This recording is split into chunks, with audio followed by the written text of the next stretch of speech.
I need my calculator for that. What the? I just won't bang them, so it's, Right. When I got to TSR and I got the opportunity to audition for a novel, because one of the things we did in the department, everybody wanted to write novels because they were so successful. Yeah. But we set up a program where if you wanted to write a novel and you hadn't done fiction before, you had to audition for it and audition for it blind. So you were competing against. We opened up the submission process, so we were getting in writers. Elaine Cunningham, Christy Golden, Mary Herbert are all authors who I brought into the company through the slush submission and the audition process. But anybody in-house that wanted to write a novel had to compete with them. I am allowed to announce something. I'll give it to you since we haven't announced it anywhere. All right. So that series is getting a webtoon original. Oh. So it's going to be a comic, which is Okay. really exciting because it's a series, like I said, that we love, and it's done. Like there's nothing else we could do with it now, but now we're going to be able to work with an art team to kind of bring it Into a different to that new medium and sort of show people the story from beginning to end again. Thank you so much for joining us, everybody. We're doing paranormal news, paranormal stories. You can share news stories that you find. You can share your own personal stories. Share whatever you want in the paranormal realm. I will read it and share it right here on stream with all of you. You got to share it in our Discord. ! Discord for the link.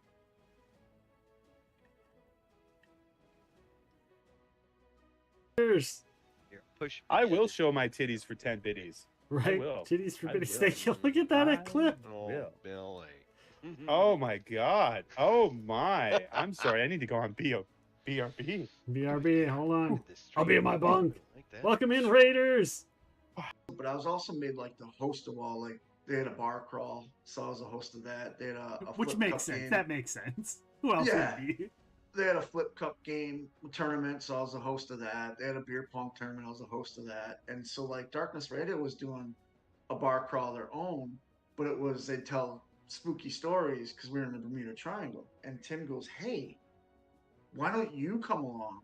And we got Santana and Ortiz, and why don't you three be like our guests and do the bar crawl with us, and then I'll put you on the podcast later." And I was like, "Yeah, sure." Like, and I used to listen to Darkness Radio ever since I met Tim, so I was like, "Yeah, I'm pitching it to like Cheeseburger and Manny, the other people I knew that were on the cruise that loved paranormal." Yeah. So I ended up doing that, and then we ended up doing the podcast. And then when Ring of Honor got closed, and sold, he called me. You ready? No. You ready? No. How far? I'm so far away.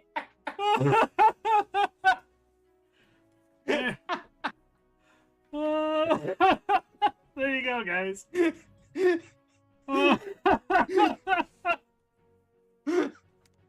Alt F4.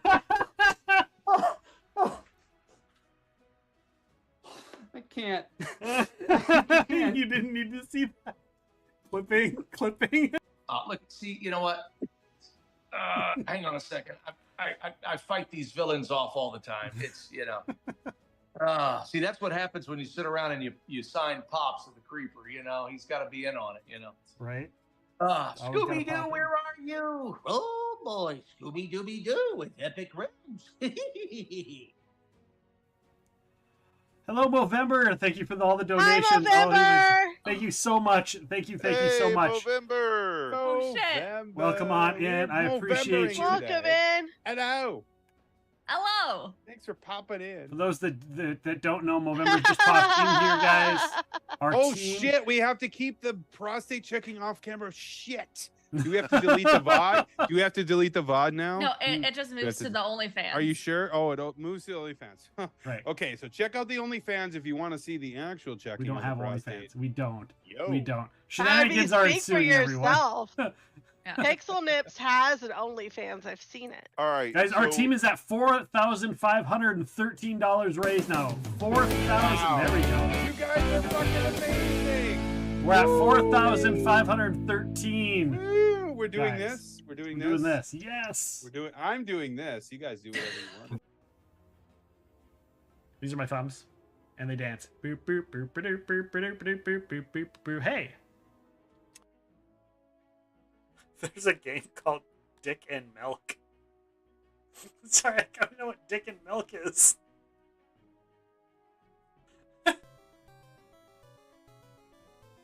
Oh. Nuts and Milk. Dick a game A. I gotta know. Oh my god, they're little penises! Oh my god!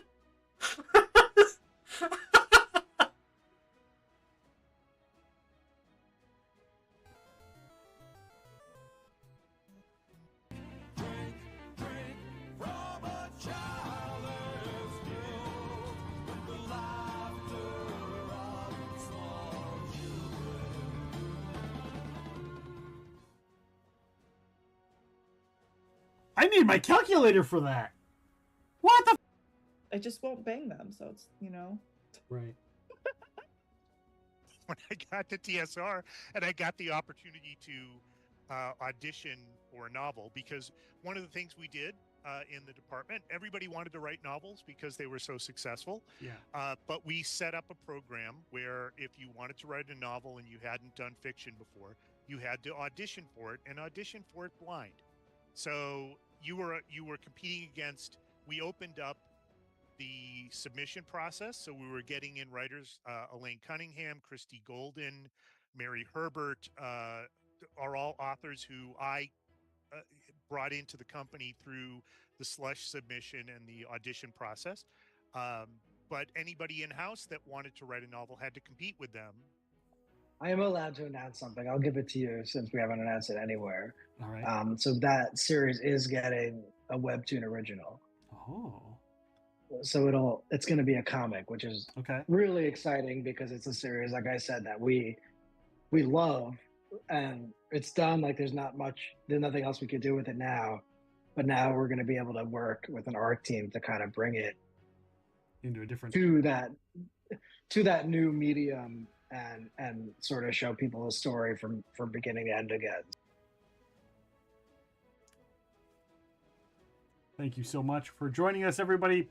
We're doing paranormal news, paranormal stories. You can share news stories that you find. You can share your own personal stories. Share whatever you want in the paranormal realm. I will read it and share it right here on stream with all of you. You got to share it in our Discord. !! Discord for the link.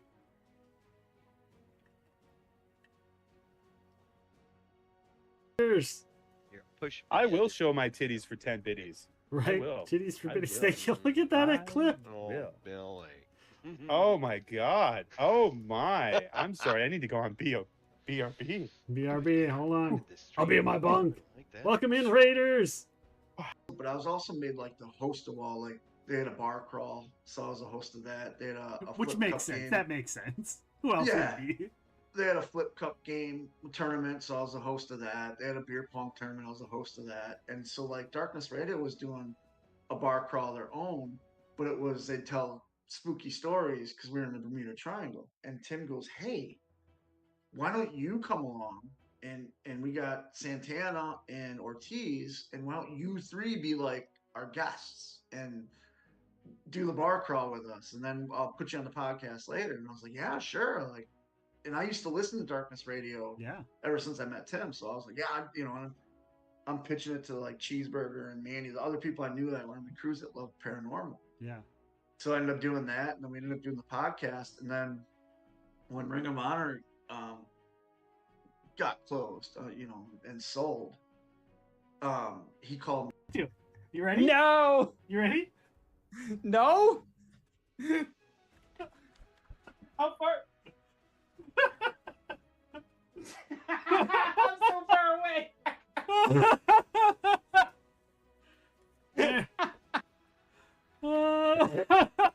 There you go, guys.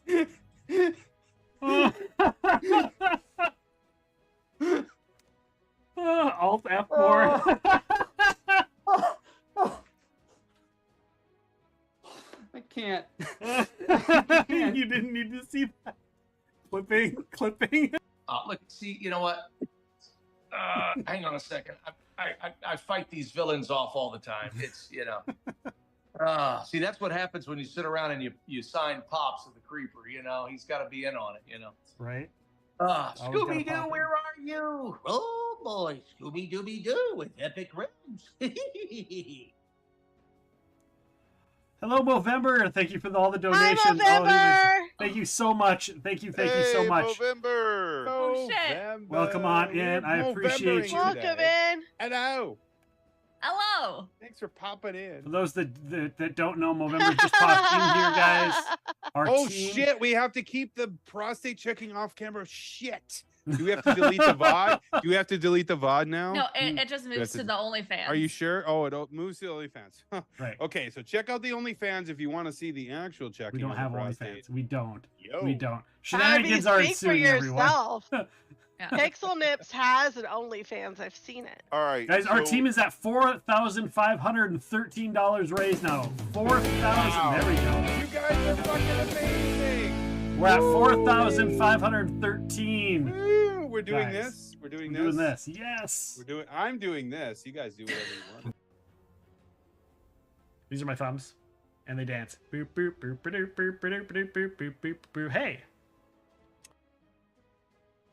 There's a game called Dick and Milk. Sorry, I don't know what Dick and Milk is.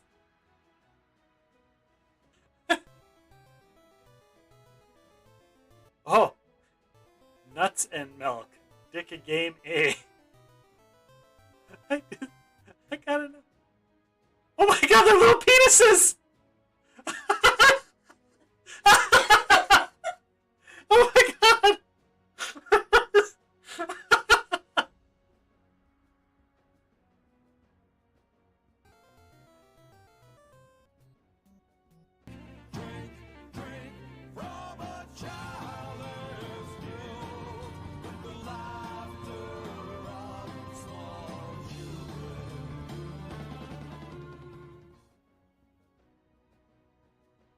I need my calculator for that.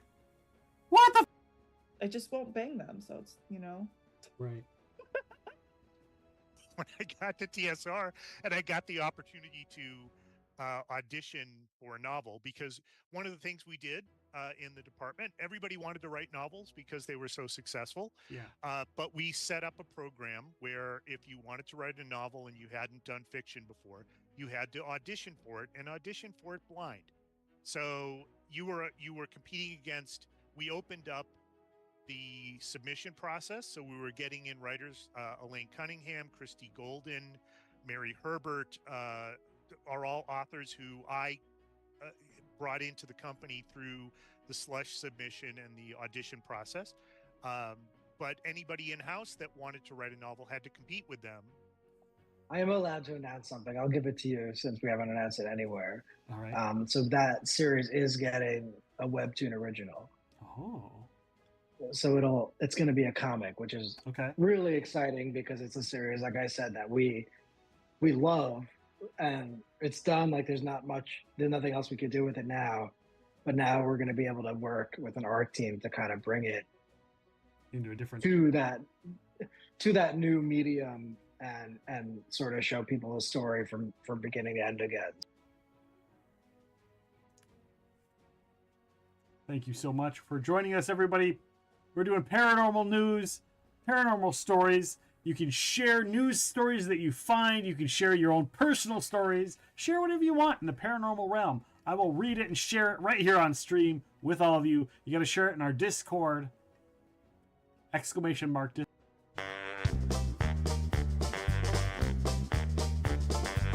It's time to start the podcast. It's time to play some games. It's time to have some fun here on the Epic Show tonight. We'll see some off the pod here, enjoy some great alerts. We'll have a grand old time here watching Epic Rounds tonight. We love it when we come here, we clip all of the screens. The chat gets kind of trolly on Epic Rounds it seems. But that's an awesome part of the Epic family. So let's enjoy the show now and start another hype train. We'll see the spicy chips fly on the most sensational inspiration.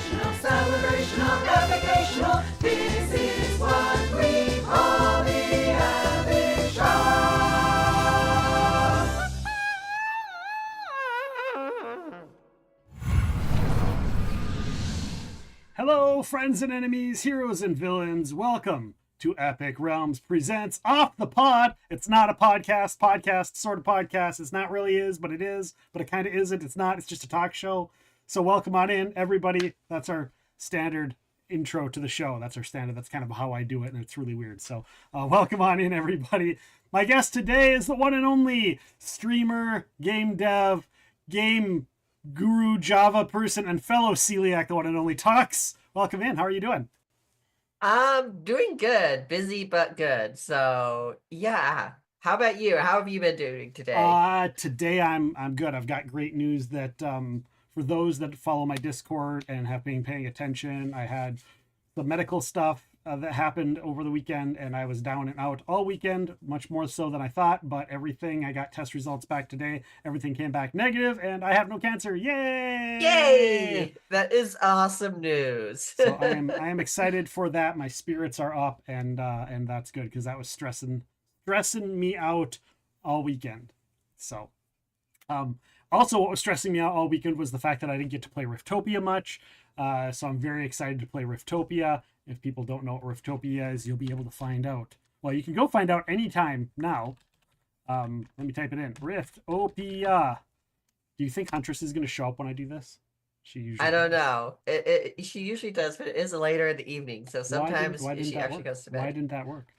Because I ninja'd you, so you're a cool. Oh, you got it already. You that's cool enough. You ninja'd me.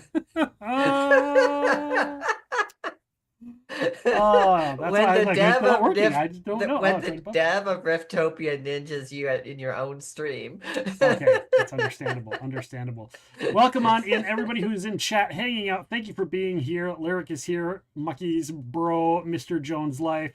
Welcome on in, everybody. Katie, officially first. Officially, Katie is first. Unofficially first, Mr. Jones Life with a lurk. With a lurky-dirk. A lurky. A turkey lurk.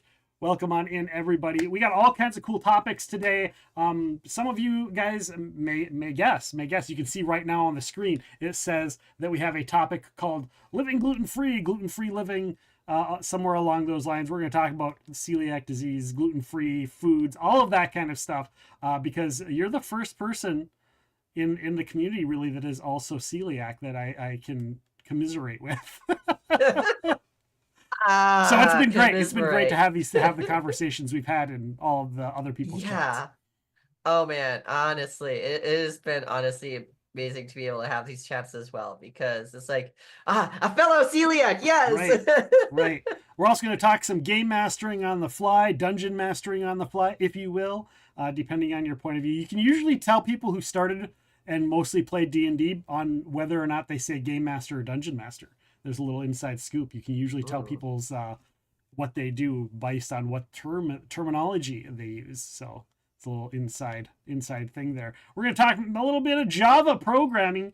I don't know a whole heck of a lot, and I'm hoping to learn a bunch more. And Tux, you're the pro at that, so we'll have a lot of fun chatting about that. And I'm going to ask you all the basic stupid questions that possibly can be in existence. So definitely want to be here for that. If you guys like video games and stuff, I'm sure we'll talk a little bit of Riftopia in that as well. And of course, we got our potluck, which is anything we want to talk about, whatever the topics are. That's what we're going to talk about. So I'm looking forward to seeing what topics come up, what things we talk about. And then after that, we'll probably still talk more Riftopia. After that, we'll still talk about your stream, the stuff you do on stream, the stuff you do off stream, and promote any upcoming events that you have going on. So that's kind of the plan today, guys. That sounds amazing. That sounds like so much fun. And I'm already seeing some amazing stuff in chat too that I'm excited to talk about too. So it's gonna be great. Yes. Meal planning is huge for me. Food is huge. So I'm gonna start the timer and I'm gonna ask you, how long have you known you were a celiac, and how long did it take you to kind of get into the flow of eating in a certain way for celiac? And I'll answer that question as well after you. That's a question that people have been asking me for nigh on 20 years now. That's the key question, right? I know, how long right? have you known? Yes, I've known for 20 years now. This is definitely going to give away my age as well, because I got diagnosed at 16. Oh wow. So yeah. Yes. So diagnosed at 16. And of course, my mom, always the person I was my mom when I was still in the womb prayed for a very healthy baby, right?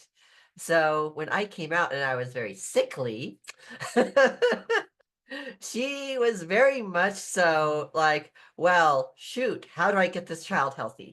So she was, of course, at that point in time, she had no idea about about health, anything like that. And one of her friends at the time was like, have you tried organic? And she's like, what's organic?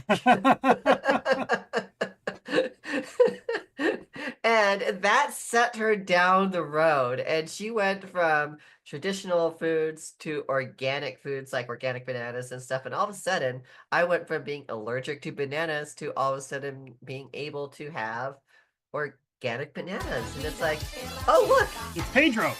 Oh, it's Pedro. Oh, we got to do the Pedro. Gotta love Pedro. Oh, yeah. I don't know what the words say. I don't speak Spanish, but I love it. Pedro is one of my favorite alerts in there. Welcome in, Shadows, James Bond. I don't speak Spanish either. I speak other languages, but not Spanish. Right, very much so. Hello, Bentley. Hello, Octavius. Welcome on in. Octavius was in here earlier. Yeah. And you had mentioned you had seen the stuff, so we can get to some of that here when we start talking about food. I was diagnosed. Yes. So here's the funny thing. I have half sisters that I didn't know. Mm-hmm. And they were diagnosed, and they told my mom once we finally met them and whatever. And they asked my mom about history, and my mom's like, she didn't know anything about it. Meanwhile, I had been having, so I was doing professional wrestling at the time. I was trying to put on all this weight, and I was just sick. I was sick. Oh man. So I was like eating all of this food. I was working out like, every day, going to the gym, exercising, and I was exhausted and I was sick. Well, the protein that I was eating was wheat-based protein. I was literally ingesting the thing that was killing me. And since it kills your intestines, your body doesn't absorb the nutrients it needs, which I was doing all this working out, and I thought I had enough nutrients, and my body wasn't getting them. So I was literally killing myself. You're starving yourself to death. I was there. starving myself to death. So I had all of these issues, and I actually think I had just kind of been on the end part of my career of wrestling just because that was really difficult. And my mom goes, you might have celiac. I'm like, what is celiac? And she's like, well, supposedly it's this stuff. And and I was like, okay. So then I went and I looked it up, and I was looking through the list of symptoms at the time. And again, just like you, about 25 years ago, I was in my 20s, and I'm like looking through the symptoms. I was like, oh, okay, this is why my family all has hair and mine's falling out. Like literally when I'd wrestle, someone would grab me by the hair and pick me up, and they just go like this, and they just have a handful of hair that would just fall out. That's why I don't have hair. No. I lost most of it because I have my entire family full heads of hair. Me, nope, celiac, falling out. I have some family members that were, my uncle had dysentery in World War II, but he didn't have any real reason for it. It wasn't dysentery, he had celiac. So yeah, diagnosed for a very long time. When did it kind of click for you how to eat gluten-free and like, oh, I can actually do this. This is actually easier than I thought. Well, we were always doing different diets and everything all the way up there. So when it happened with the gluten-free, it's like, oh, well, it's just a different diet.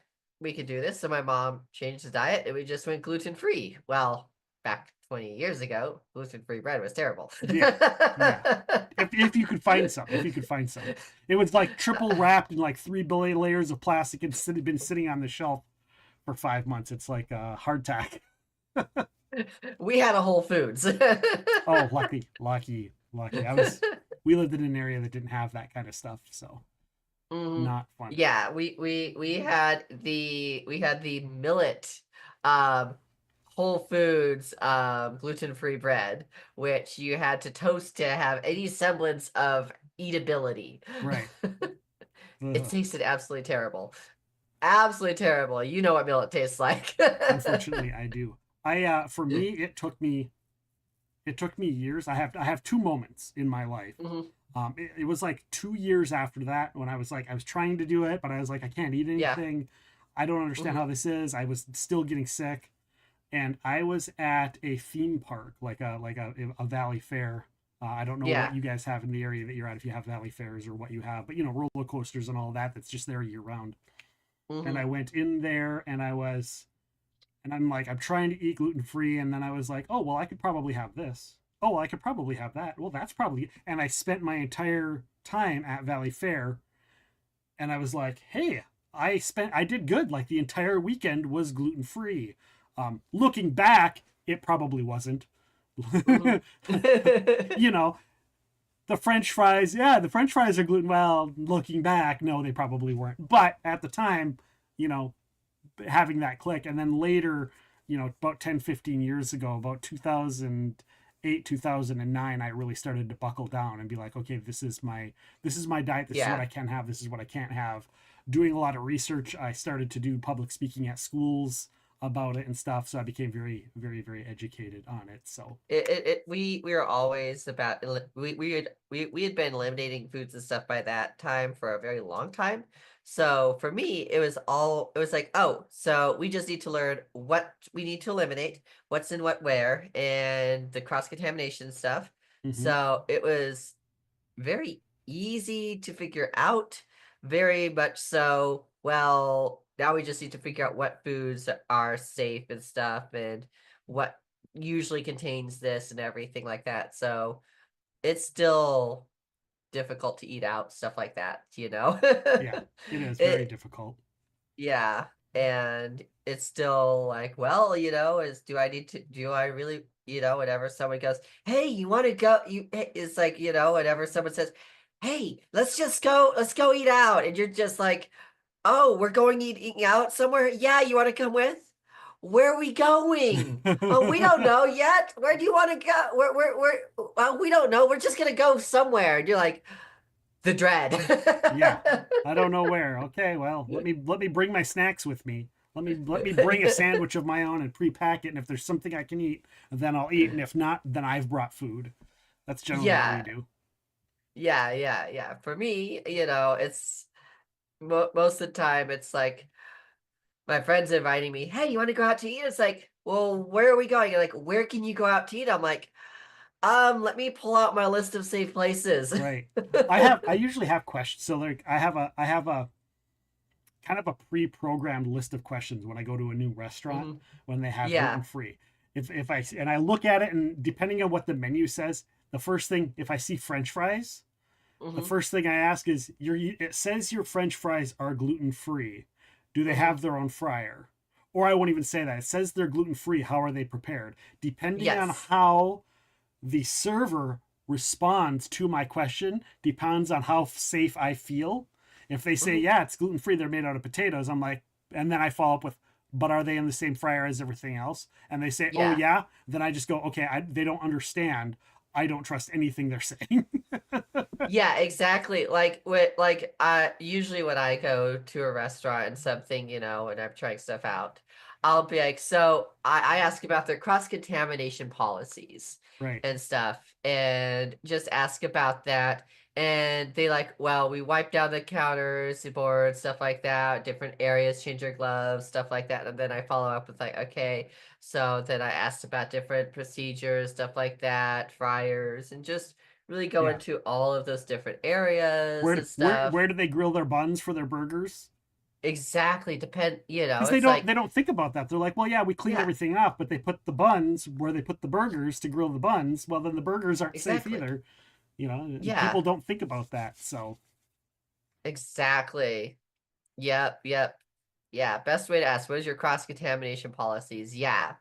It's one of those things where that way they get to tell you what their cross-contamination policies.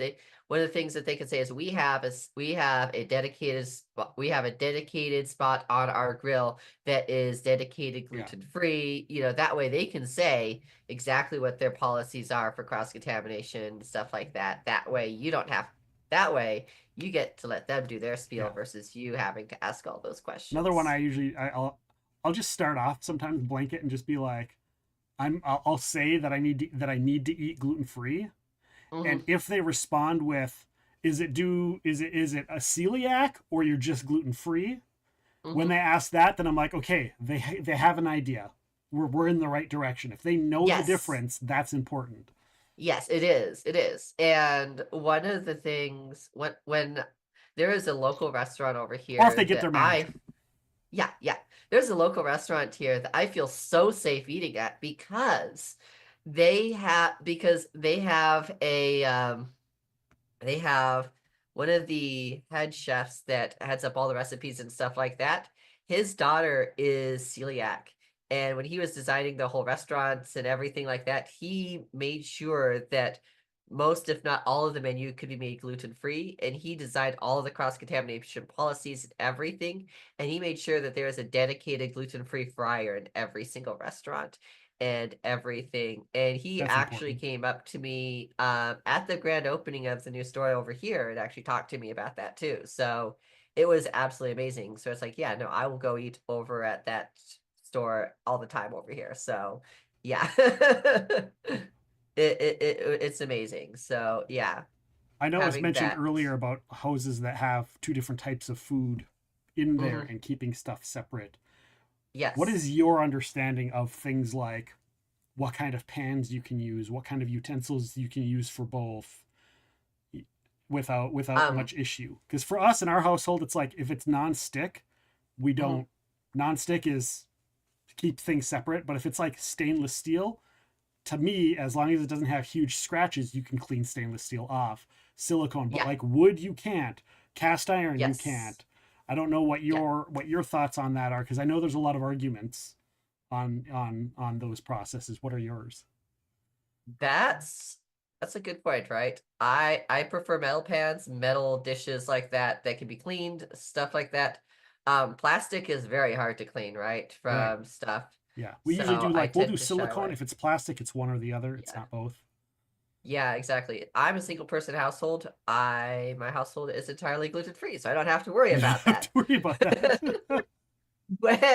When my mom found out both her and I were gluten free, she's just like, we're all going gluten free. Yeah. So, we had wooden utensils, stuff like that, so we didn't have to worry about that. But yeah, it's one of those things where in those types of situations, it's almost like you just have separate utensils for these are the gluten utensils, these are the gluten-free utensils is the best way to do it, honestly. So that way there is no cross-contamination ever. And if you do need to use stuff between the two, going metal with like no coatings and stuff where stuff can get stuck is the best way to go. So that Yeah. way they can be actually sanitized and the thing. That's eventually what we did. We have a drawer. It's our gluten drawer, and it's got all the pans and utensils and stuff in there. And it's the drawer above it has all the bread and crackers and stuff that my wife can have. And it's like way over in its own section, away from everything. Her toaster is right above it. Yeah, and when I go eat over at a friend's house, and we're making stuff gluten free, I go through, because drawers get stuff coming down into them. I go and I rewash the pans, all the silverware, all the utensils, to just double make sure, stuff falls in, stuff happens. Just make sure that everything is clean. Yeah, Tavia says, just I to double could make go completely gluten free. Do I even need gluten? No. But you need to keep an eye on your fiber levels, because a lot of fiber you get from stuff that's filled with gluten. So you would need to keep an eye on what your fiber intake is. That's kind of one of the biggest ones. Also, rice you're eating too much rice can also have a detrimental effect on your health depending as on the well. type of rice, right? Like if you have wild rice or that's also okay. Here's a question for you, because it's important and people that are listening might not know this. So when you look at the genome of how gluten proteins are, there's a series of them, right? And actually gluten is the term for one of them. There are like multiple proteins that all celiacs react to. And I think gluten is the barley protein, but barley, rye, wheat are all different. They're all in the same little group. There's a little tiny adjacent group. It's pseudo adjacent, and that's oats. And so some celiacs react to oats and some celiacs do not react to oats. And they aren't the same, but their bodies don't know the difference. Are you an oat is bad or are you an oat is good? Oat is good. Oat is good I for can you. eat oats. Okay. Yes, thankfully I can eat oats. But yeah, it's one of those things where I do eat the gluten-free oats where Right. yeah, because there are people that say, "Oh, there's no cross-contamination in oats." Then you look and you see all those people that say, "I found wheat in my oats." Yeah, because they'll do wheat field one year and then the next year they'll do oats and they don't separate them when the harvester Exactly. goes through. And Yeah. actually, General Mills designed a harvester that's supposed to separate them. They Because did, the and then it owner- didn't work. Yeah, and then it didn't really work. They still say their stuff is gluten free. It's below the parameters, but I do know a lot of people that still get sick from things like Cheerios, and Which is whatnot. the reason why I'd rather not, Yep, exactly. Yeah. But yeah, that is something to definitely watch out for. Is that somebody may be gluten free, and oats will be fine, but for somebody else, oats aren't, just because their body reacts to that protein as if it's celiac. It's so close that some people do and some people don't, and that's Yeah. that was a lot of research for me. I did a lot of research into how that works, how the proteins are, because there's so much misinformation and so many people don't know. Because someplace like if you go to Europe, a lot of people in Europe say just overall oats are not gluten free. So See, and for me, it's just one of those things where I don't tend to eat a lot of oats, but I do eat some oats. But I also make sure that you have to get the gluten-free oats, and yeah, it's a pain because the gluten-free oats are a lot more expensive than the non-gluten-free oats. And people are like, "Oh, oats are gluten-free." Yeah, but you still have to get the gluten-free oats. Well, what makes gluten-free oats gluten-free? They weren't grown in wheat fields. Yeah, exactly. Eh. They don't have any gluten in them. That's the difference. Yeah, there's no cross-contamination in them. Yeah. Yeah. All right, I'm going to spring something on you. Okay. That's living gluten free adjacent. If they came out with a Okay. pill, right? Which Mhm. they're testing. There's pills. You don't react to things. They come out with the pill, Mhm. and you can have one meal, or you can have one or two things. Do you have a list of if you could eat it, you would be super excited to have it? What would be on that list? What would be on that list? Yeah, what would if you're like I could eat gluten for one meal or two meals? What would you go and get? What would you have? What would you eat if you could have gluten? See, it wouldn't be a specific meal, it would be an experience. Okay. See, it would be being able to save that pill to be able to go out with a group of friends and not have to worry about what I'm eating and being that person in the group asking about the menu, being that pain point and stuff, just being able to look at the menu and going, I could just eat. I could just pick something on the menu, order whatever, and just enjoy the experience versus having to worry if I'm going to react the next day because someone in the kitchen put a knife down somewhere and picked Right. up breadcrumbs or something. Right. So it just being able to just not have to worry for one night, and my friends go, "Hey, let's go somewhere," and me going, "You know what? That sounds great. Let's do Let's it." do it. I think that would be more of what I would do because honestly, there's so many good substitutes now for gluten stuff. I don't think I really miss anything from the gluten stuff. Oh man, I There's literally in my phone I have a list. I have a list. It's about 20. It's about 20 pages, 20 things long of the list. It's like, oh, See, I can't wait. I'm gonna have this. I'm watching the scientific releases, and I'm like, is it done yet? Oh, they're still on phase 3. Darn it! Come on, hurry up and get out so I can go to Taco John's or so I can go to whatever place. see, for me, it's more about the social experience and just being able to just go somewhere and not have to worry about what am I going to eat? Do I have to bring a sandwich and stuff? Oh, and it looks like we're going to the next topic. I still want to know what's on your list, though. I said Taco John's. That's Yeah. a super burrito from Taco John's is always going to be like that was one of my go-tos. A Hardee's Frisco burger is always going to be on my list. Classic, like those old school, like Perkins mozzarella sticks and marinara dipping sauce. Like some of those would be like, and I've had other versions. I've bought in frozen ones. They're okay. I've made my own, but it's not necessarily the same. Honestly, now that you say that, the biggest thing I miss is the big borderito from On the Border. Oh, yeah. Flour tortillas in general. The flour tortillas, like, give me something with a flour tortilla on it. I'd be good. There is a good gluten-free alternative from this one brand. Mission Tortillas has a good gluten-free tortilla that tastes pretty good. They do. Yeah. I definitely, I'm going to agree with you 110% on that one. It's a little powdery, like they've got like the coating on it. So I usually have to do this to get that coating off it. But yeah, the Mission gluten-free tortillas, super soft, super. Yeah. It's like the best. It's the best tortilla I've found. So yeah. I use corn tortillas for damn near everything. Like it just crumbles so fast. I'm like, so it depends on how you have it and what you're going to use it for. But usually I'll heat it in a pan or I'll throw it in the toaster oven for a few seconds and then it doesn't necessarily crumble. But yeah, some of them definitely not good. But we always have corn tortillas. Sometimes I'll just be like peanut butter on a corn tortilla snack. Good. Super easy. That works. For sure. Yeah. Let's see here. Not anymore. Taco John's used to be my favorite, but not anymore. It's gone way downhill. Yeah, I've heard that from a few places now that it's gone way downhill, and that's kind of sad. It's kind of sad. I hate to say that because like now I'm gonna go back and be like, this isn't like I remember it 20 years ago. So I think the options and quality have skyrocketed in the past 15 years. Yeah.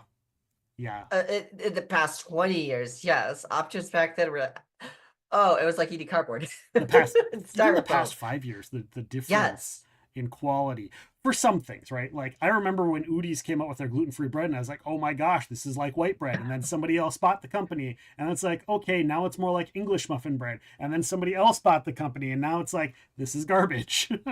Yeah, I know. The quality of Udi's bread has just got... Although I found out recently, so we have a food truck by us that is gluten-free. And we gone to them for forever.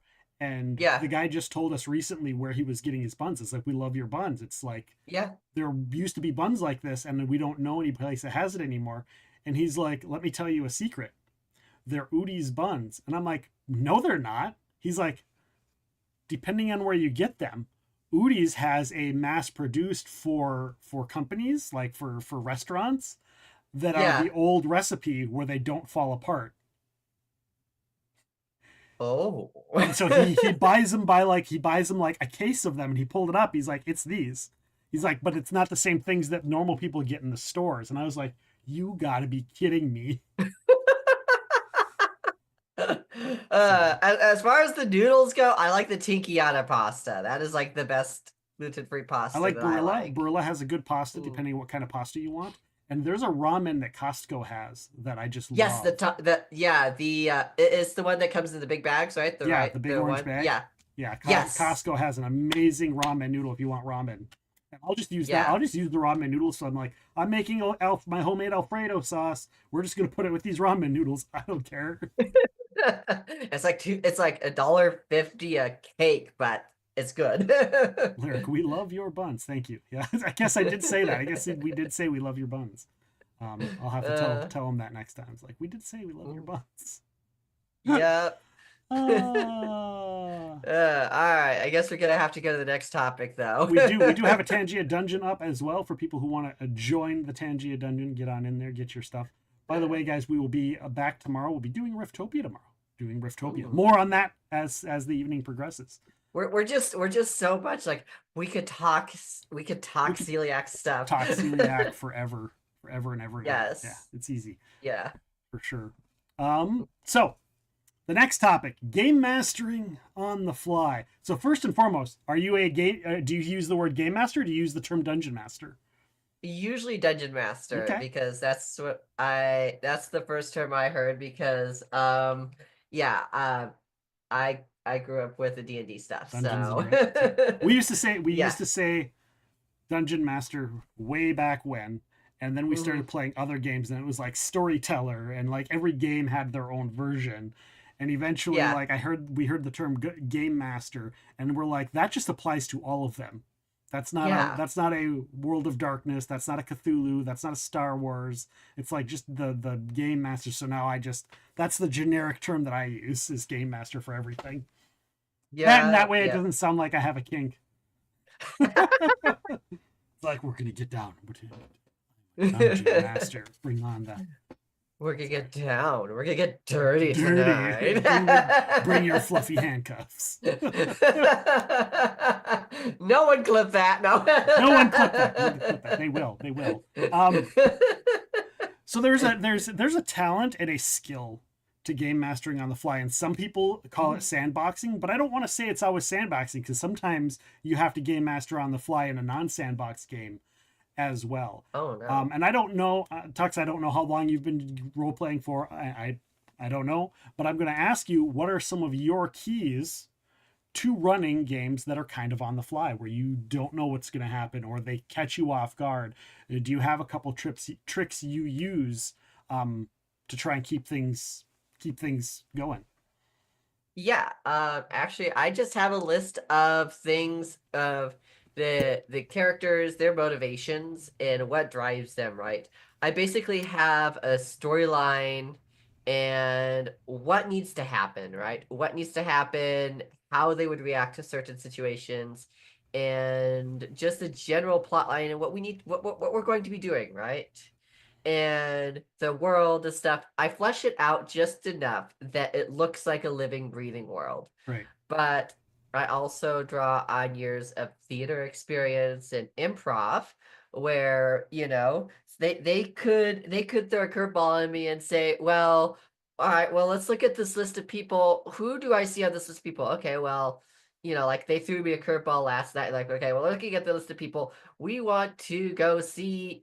Well, you see the mayor on there. Okay, well, let's go. Yes, they will. There it goes. They have.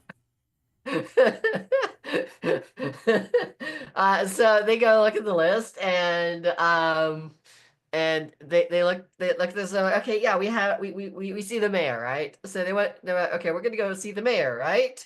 So I'm like, okay, well, I did not expect you guys to go actually see the mayor. So I'm like, okay, so I need to create the mayor character. So I'm like, okay, well, motivation, stuff like that. So of course, years of improv, all of a sudden, he lives in a kind of an opulent city, so he's a little bit of a bigger fella, stuff like that. Next thing you know, he likes sandwiches. He likes going to the galas, his balls and stuff like that, because there's lots of food there. He has kind of he gets there really early because stuff like that. And just kind of fleshing out his character and creating stuff, and just kind of building that where it just happens for me. Yeah. So yeah. And of course, as they do stuff, the characters react, and you just kind of figure out their character as you play them. Yeah, I think that is jumping into that role. That's a huge one for me as well, is to look at it as this is the character's motivations. I take it a step further. If I know if I know my players, I can also kind of gauge my players' motivations. Yes. Because when you get to know, you might know somebody and be like, this person, no matter what character they're playing, they're a swing first, ask questions later sort of character.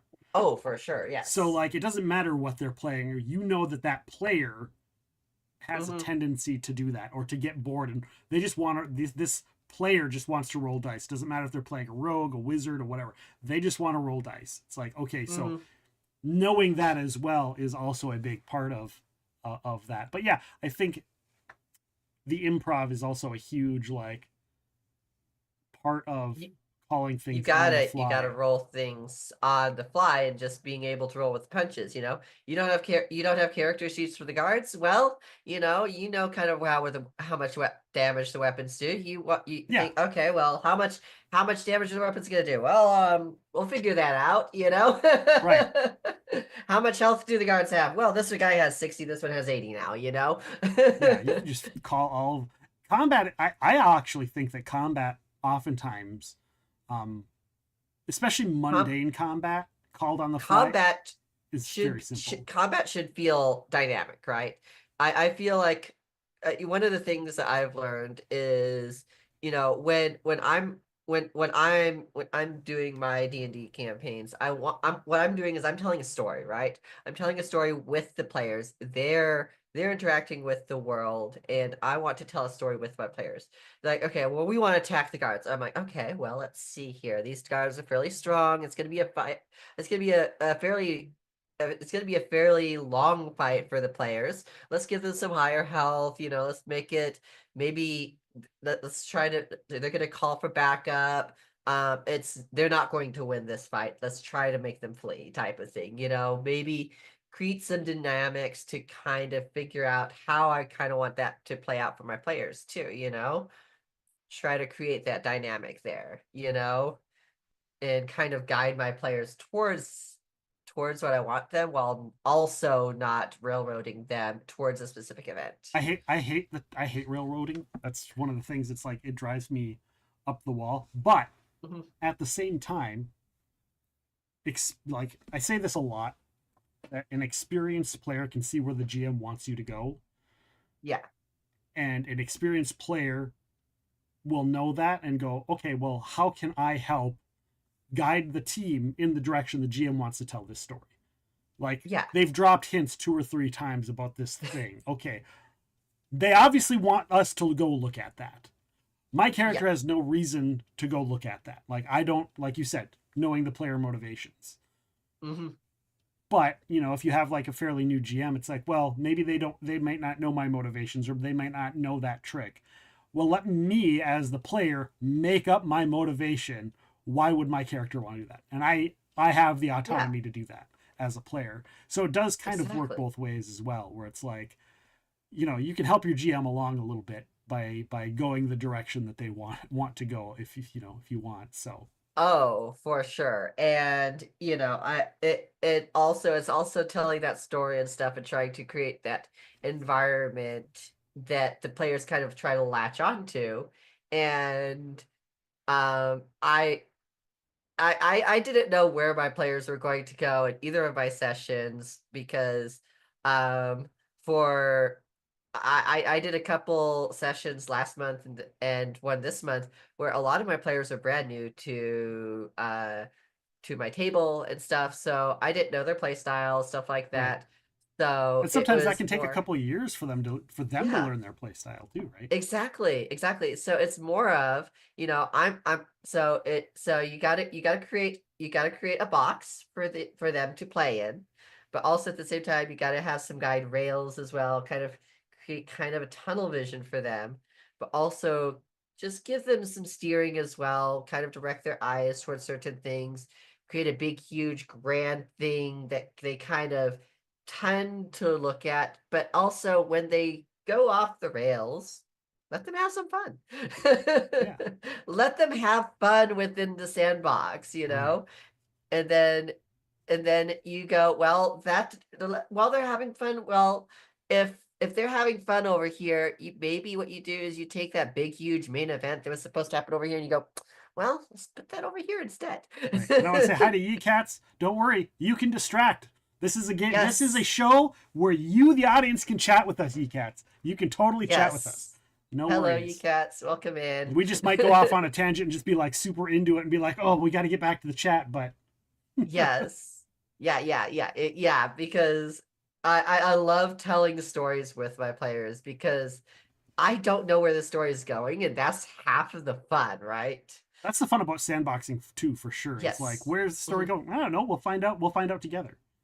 Exactly. Like my players, I was expecting this big, huge, grand battle and them running off with the orb mid-battle because they were too strong. No, they went and they snuck in to this meeting with where the orb was last night, and they ninja'd the orb. They just twink and just grabbed the orb and ran. That's great. I also love the willingness, like there's two ways of looking at things. Actions Yeah. have consequences. You do something stupid, Yes. something bad's going to happen, right? But at Oh, the of same time, course, it's like you don't yes. want to ruin it. You don't want to ruin someone's experience. Hmm. So also, it's like, well, there's also the chance of like, that's creative. Let's just roll with that, and we'll fudge the rules as we go to because it was just a fun idea. So there's the balance between those two things, right? Oh, exactly. You know, you've got villains doing stupid things because they were caught off guard too. Right. You know, Right. so all of a sudden the villain decides he's gonna go chase them because all of a sudden they've got the orb. I'm gonna go chasing them because there's not enough time to call the guards, you know? And now he's blowing up his ballroom with fireball, not caring about the guests because the orb's running away out of his sight. Lana Halo says, I do So- railroad sometimes, but I do warn the players in the beginning that I'm going to do it and it's for story purposes. And that's all right. You warn them. You let them know. Yeah. They're like, hey, there's going to be a little railroady. Please go along with it. You know, as long as they know ahead of time, you're not hosing them over. You want to tell a story. And I think that's the Exactly. best part about being a GM is communicating with your players when you're going to do something like that. Communication is key. Exactly. There is some guiding. This is the story. This is the adventure that we're on. I would like it for you guys to stick to the adventure at least, possibly most of the time, because especially for like a one shot, this is the adventure that we're playing, you know, this is our Right. sandbox. Please stay within the sandbox. But within that sandbox, do whatever you want. Yeah, for sure. So yeah. I love the stupid And- shenanigans that make stuff so interesting. It does. It does. It so does. I absolutely love the stupid shenanigans. I had one of my players absolutely trying to romance one of the villains in the game last night. Find out that the villain is gay. Then, since he's a shapeshifter, go and shapeshift into another one of their forms that is the same sex as the guy, and then romance the dude to try to get information out of him. And this guy is totally tight-lipped, and he is totally playing up his role. Sets up a date with the dude for the next day.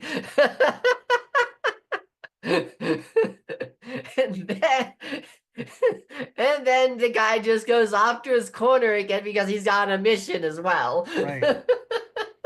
And I'm just letting this whole shenanigans thing happen and letting him romance the character because it's like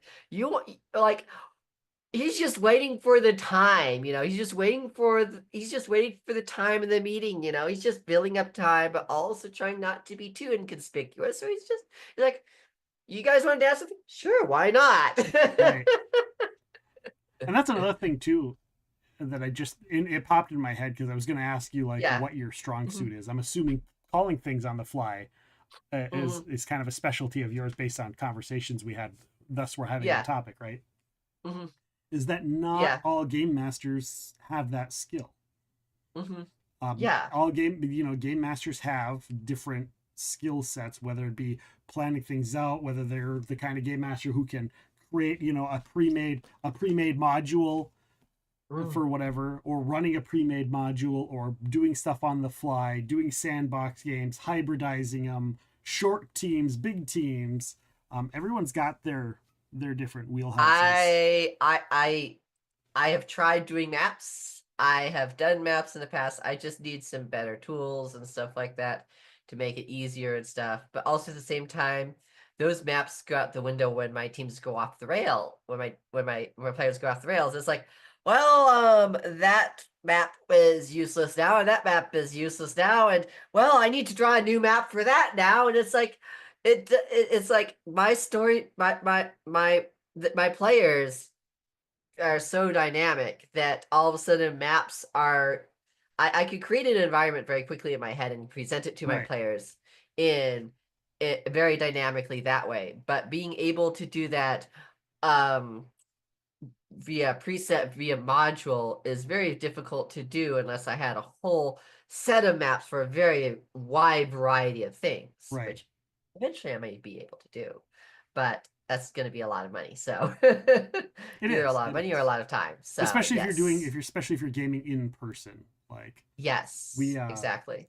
we actually have we invested myself and a handful of GMs in our local circle all went in. There is a Kickstarter for it's literally a book that's like this thick of like 30 maps, and you just open it up and it's a map. And it's like 30 or 40 different maps in this giant book that you just open up and like, look, it's a map. So we all went in on that. So now we just pretty much have a map for damn near anything. We can just. That's awesome. See, if I was GMing in person, I have this huge map, and when I do it in person, I'll just draw on the map and make a huge map quick, you know, and that's the best. But when I'm online, I can't do that, you know, and there's not really I do, there's like Roll20 and stuff, but I don't have like the tools to be able to just scribble on the screen to make that quick, you know. Right. Well, you just have to, you know, accumulate maps into like a Roll20 until you have so many that. That sounds like an amazing idea. Yes. That's what I have. I just like when I find a map, I'm like download, import it. It's there. If I ever need it, it's there. Yeah. Yes, for sure. Yeah. Yeah. That's yeah. Do you have a link for that book? I don't even. Do they still sell them? I thought it was like a one-time only. Oh, was it like thing. a Kickstarter or something? Yeah, it was a Kickstarter we joined. I don't even know if they still. Maybe. I mean, it was like 5, 6 I know years some ago. I know some Kickstarters are like, let's kickstart this and keep it going afterwards too. So. I don't know if any of our Rolana Halo. I think her and Monkey Swag both, I believe, got it as well. But I don't even know what it's. Oh, there it is. Yarrow Studios map book. I think that's it. Yarrow Studios. You do like creating maps. See, that's the thing is I'm not very artsy, so creating a map is very difficult for me, but I can create a scene in my head very easily. I'm a storyteller. I'm not an artist, so. There we go. I found it. There's the link. Awesome. Perfect. And it looks like they came out with a bunch more afterwards. Oh, holy cow. Ooh. So there you go. It's not even that expensive, too. Monkey Swag has a scroll now, too. Oh, yeah, the scrolling. They have one where it's like a scroll, and then you just like unroll it till you get like there's a thing on both ends, and then you just turn it, and then you'll just turn to the map you want.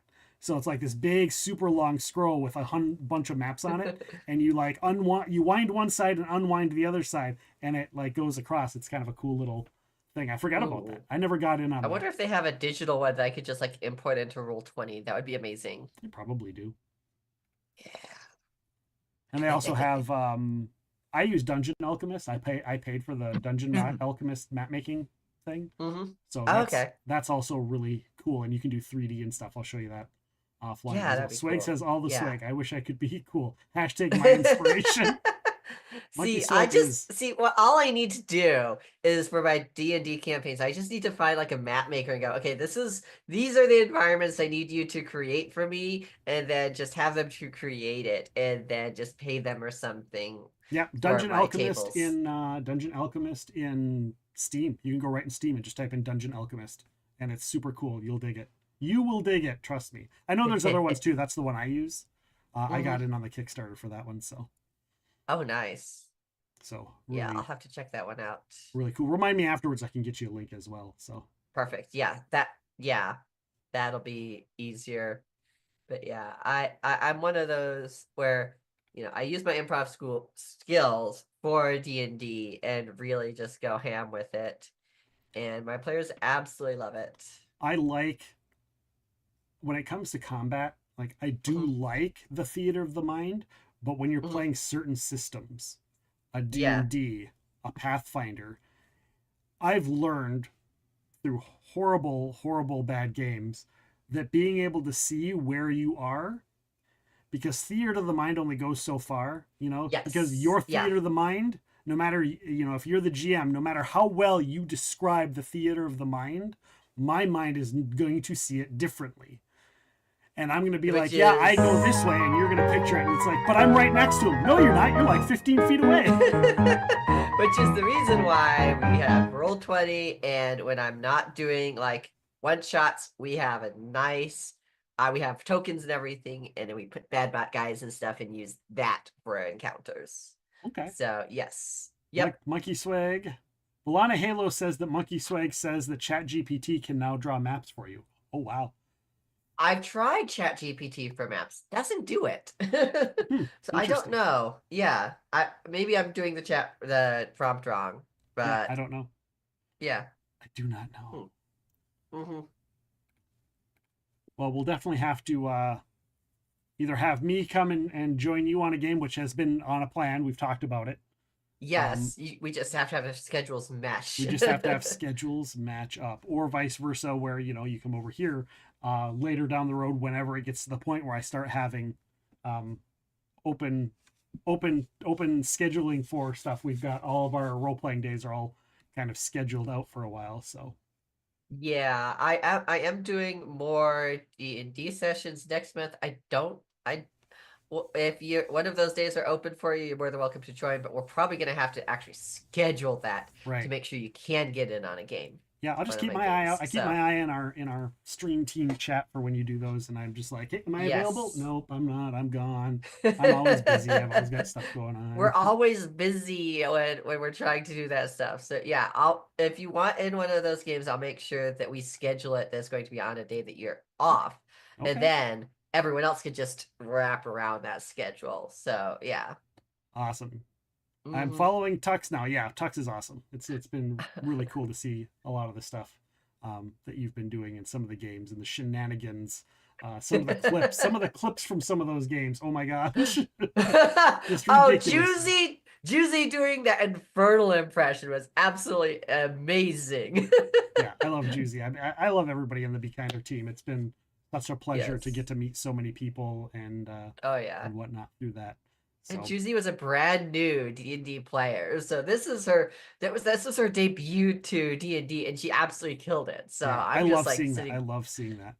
There's a lot of people in there that are like, I'm not sure what to do, and I always suggest. I always tell people, if you don't know and you're curious, if you have an idea of what D&D is and you want to run, like, I literally have a web series on game mastering and role playing and helping new players. Like, I literally have that. So so go and definitely go and check that out. We'll get that link here exactly in a bit at some point in time here. And finding a good game master is quintessential as well, because bad game masters can definitely ruin the game as well for new players, and not just finding that, but finding one that works that for fits you. Your play style. Because yes, like, one person may be horrible for me, but might be really good for you.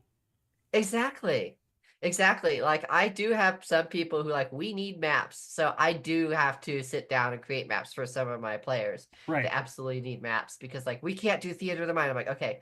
So when I run campaigns for those people, I actually have to spend extra time making sure that I have maps for them, because they can't do the theater of the mind for those types of things. So I spend that extra bit of time to make sure I have those maps for those players. And I was so worried that I wasn't going to be able to do theater of the mind for these people. Right. And it was going to work, but it worked perfectly. I'm like, oh, good, we don't have any of those players, thankfully. Yeah. My wife is like that. She can't, we've talked about this in the past, she can't visualize. So if you describe something, she can't visualize it. Like, you like, close your eyes, picture an apple. It's like, I know what an apple looks like, but she doesn't actually picture it. She just knows what it looks like.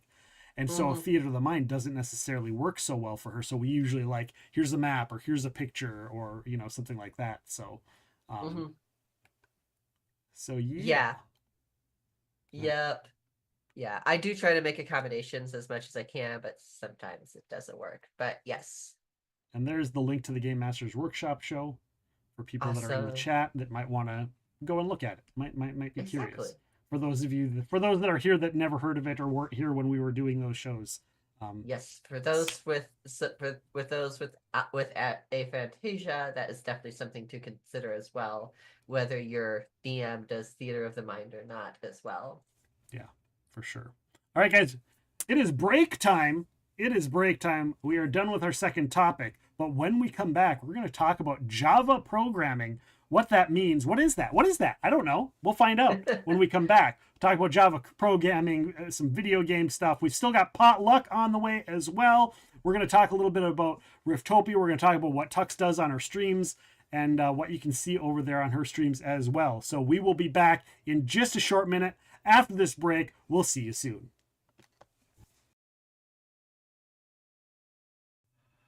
Hello, Movember. Thank you for all the donations. Hi, Movember. Thank you so much. Thank you so much. Movember. Oh, shit. Welcome on in. I appreciate you. Welcome in. Hello. Hello. Thanks for popping in. For those that don't know, Movember just popped in here, guys. Our Oh team. shit, we have to keep the prostate checking off camera. Shit. Do we have to delete the VOD? Do we have to delete the VOD now? No, it just moves That's to the OnlyFans. Are you sure? Oh, it moves to the OnlyFans. Right. Okay, so check out the OnlyFans if you want to see the actual checking. We don't of the have prostate. OnlyFans. We don't. Yo. We don't. Abby, Shenanigans are speak for ensuing, everyone. yourself. Yeah. Pixel Nips has an OnlyFans. I've seen it. All right, Guys, our team is at $4,513 raised now. 4,000. Wow. There we go. You guys are fucking amazing. We're at 4,513. Woo, we're doing Guys, this. We're doing We're this. doing this. Yes. I'm doing this. You guys do whatever you want. Thank you so much for joining us, everybody. We're doing paranormal news, paranormal stories. You can share news stories that you find. You can share your own personal stories. Share whatever you want in the paranormal realm. I will read it and share it right here on stream with all of you. You got to share it in our Discord. ! Discord for the link.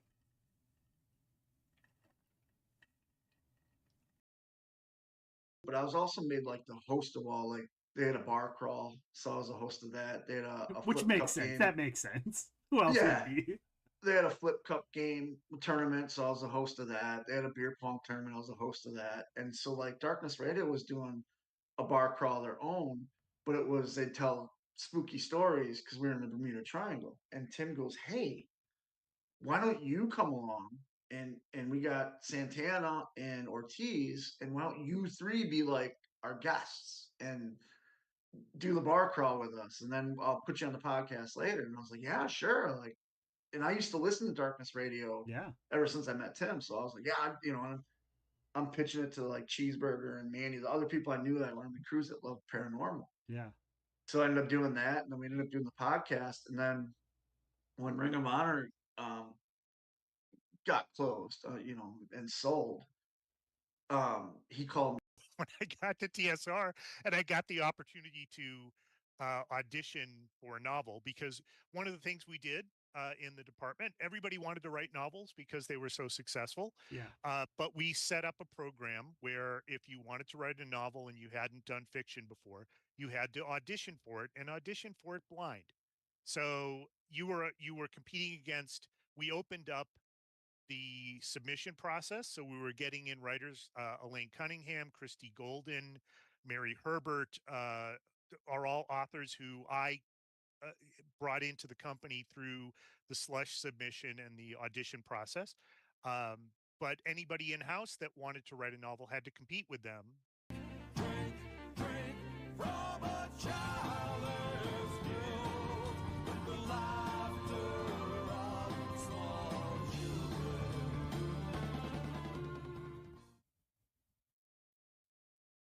I need my calculator for that. What the f*** you? You ready? No. You ready? No. How far? I'm so far away.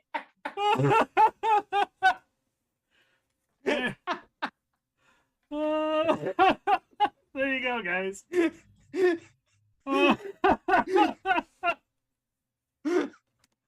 Alt F4. I can't. You didn't need to see that. Clipping. There's a game called Dick and Milk. Sorry, I don't know what Dick and Milk is.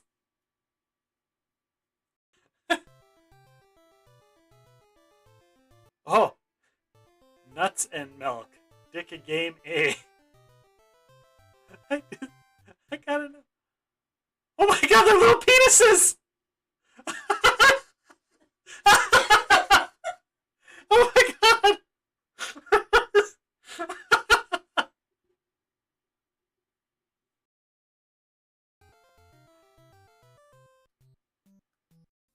See, you know what? Hang on a second. I fight these villains off all the time. It's, you know. See, that's what happens when you sit around and you sign Pops of the Creeper. You know, he's got to be in on it. You know. Right. Scooby Always gotta Doo, pop in. where are you? Oh boy, Scooby Dooby Doo with epic rims. Cheers. Here, push. I will show my titties for 10 biddies. Right. will. Titties for I bitties. will. Thank you. Look at that clip. Oh, Billy. Oh my god. Oh my. I'm sorry. I need to go on BRB. BRB. Hold on. This I'll be in stream. my bunk. Like that. Welcome in, Raiders. These are my thumbs, and they dance. Boop boop boop boop boop boop boop boop boop boop boop. Hey. I just won't bang them, so it's, you know. Right. I am allowed to announce something. I'll give it to you since we haven't announced it anywhere. All right. So that series is getting a webtoon original. Oh. So it's going to be a comic, which is Okay. really exciting because it's a series, like I said, that we love, and it's done. Like there's nothing else we could do with it now, but now we're going to be able to work with an art team to kind of bring it Into a different. to that new medium and sort of show people the story from beginning to end again. Hello, Movember. Thank you for all the Hi, donations. Movember. Thank you so much. Thank you so much. November. Oh, shit. November. Welcome on We're in. I appreciate you. Welcome in. Hello. Hello. Thanks for popping in. For those that don't know, Movember just popped in here, guys. Our Oh team. shit, we have to keep the prostate checking off camera. Shit. Do we have to delete the VOD? Do we have to delete the VOD now? No, it just moves to- to the OnlyFans. Are you sure? Oh, it moves to OnlyFans. Right. Okay, so check out the OnlyFans if you want to see the actual checking. We don't of the have prostate. OnlyFans. We don't. Yo. We don't. Barbie, Shenanigans are speak for ensuing, everyone. yourself. Yeah. Pixel Nips has an OnlyFans. I've seen it. All right, Guys, our so- team is at $4,513 raised now. 4,000. Wow. There we go. You guys are fucking amazing. We're at 4,513. Woo, we're doing Guys, this. We're doing We're this. doing this. Yes. I'm doing this. You guys do whatever you want. Thank you so much for joining us, everybody. We're doing paranormal news, paranormal stories. You can share news stories that you find. You can share your own personal stories. Share whatever you want in the paranormal realm. I will read it and share it right here on stream with all of you. You got to share it in our Discord. ! Discord for the link.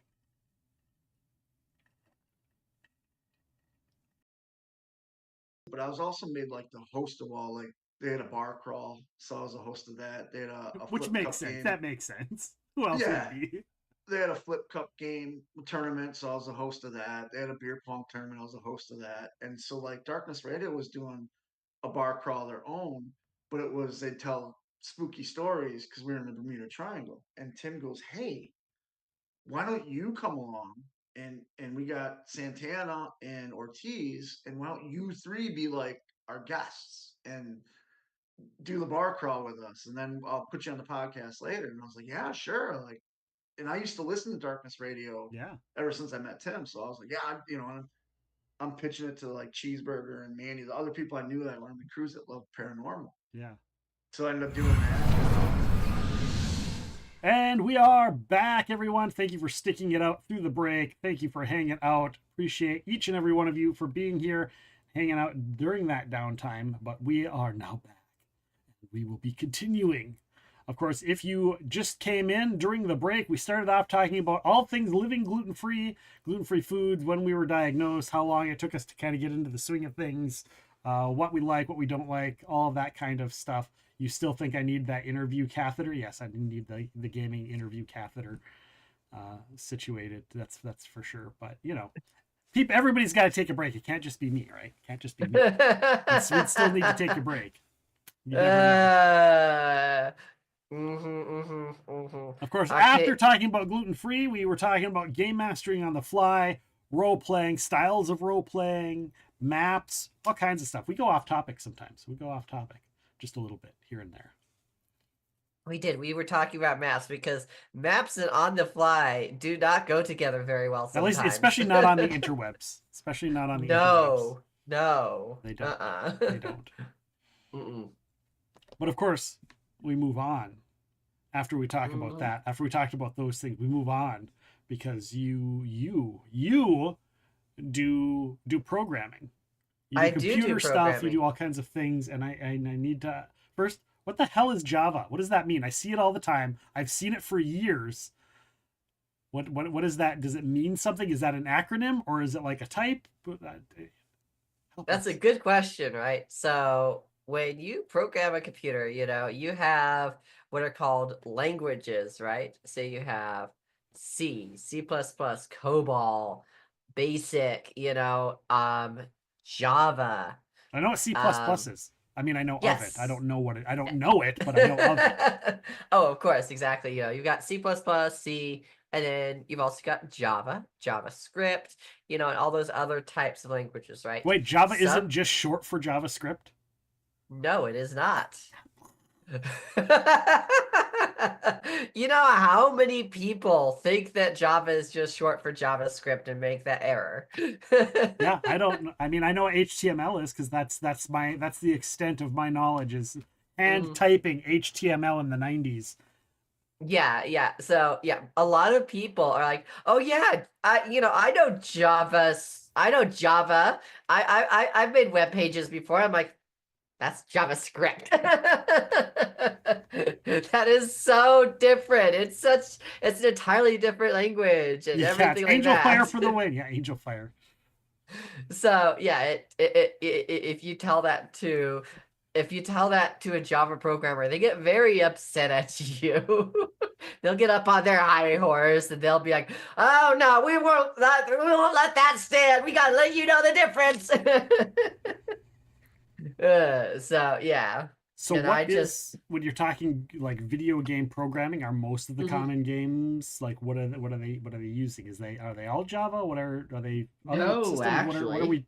What are we talking about when it comes to Java? Like what makes Java Java? Oh, so Java. So there's several different types. So when you've got programming languages, right? You've got several different types of languages. You've got your compiled languages where you type out a program and you send it through what's called a compiler, right? Which sends all of your beautifully typed program or messily typed or however you type program through the computer and sends it from what should be human readable code, at least to us, and sends it through, crunches it down into machine readable code, and makes it so the computer can read it versus a human can read it, right? Okay. So that's called compiled code, right? That's C, C++, right? Those are compiled languages, right?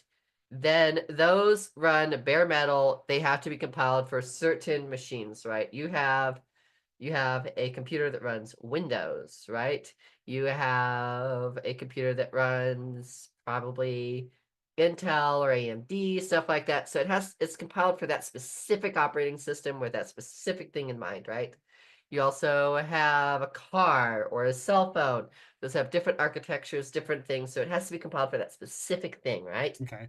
They only run on that specific thing, everything, and you have to compile it for that specific thing, right? Very fast, very, very much runs on the thing that was made for, right? Okay. In the middle, you have these compiled into what's called bytecode and then runs on top of a little middle layer, like a virtual machine that runs the code that's kind of like in the middle of like bytecode. Okay.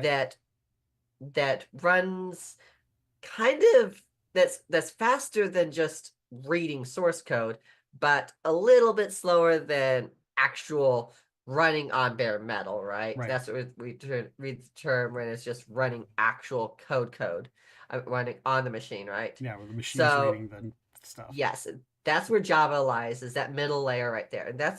And a lot of people say Java's slow because of that, right?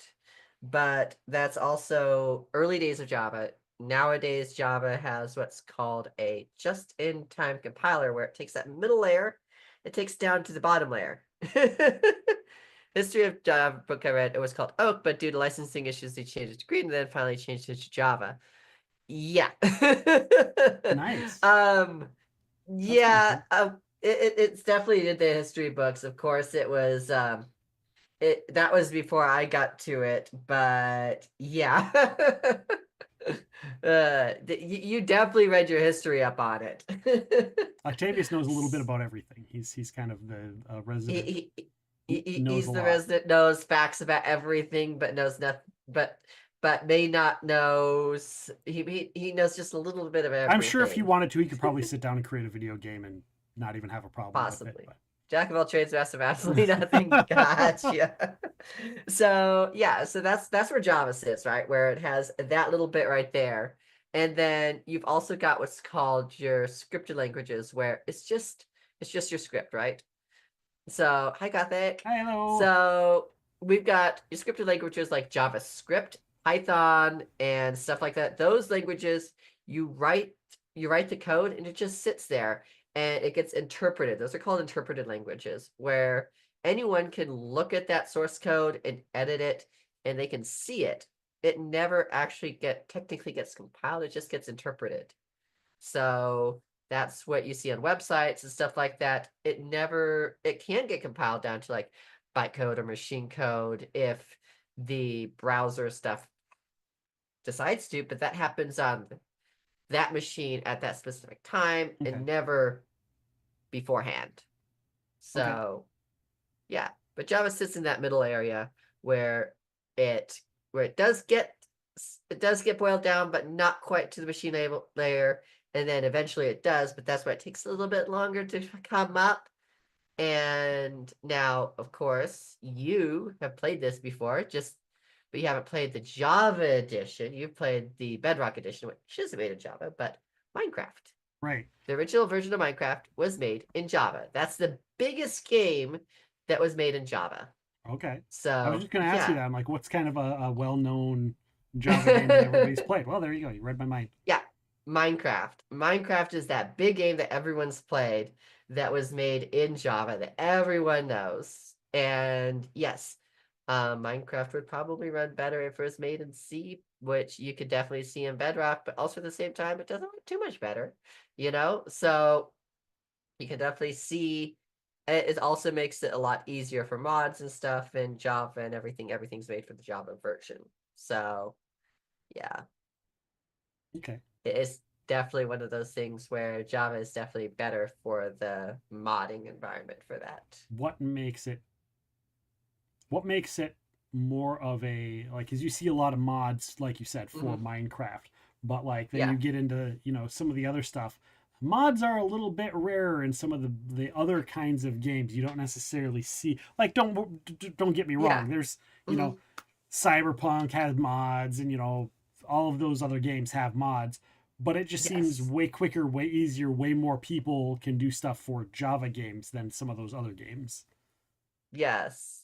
Java is very transferable to all kinds of devices without having too much reprogramming. Exactly, because it's portable. It's compile once, run anywhere, because you have a JVM, which sits in the middle, which then takes that down to machine code.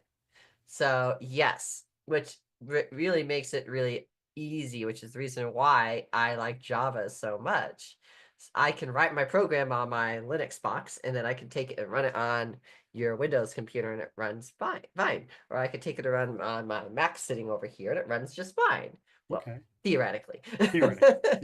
Doom runs on everything. Was Doom a Java game? Was Doom a Java game? No. I think Doom is a C game, if I remember. That has to be compiled for every single platform it runs on. So yeah. Yes, but yes, that's one of the things. That's one of the strengths of Java is everyone gets the same.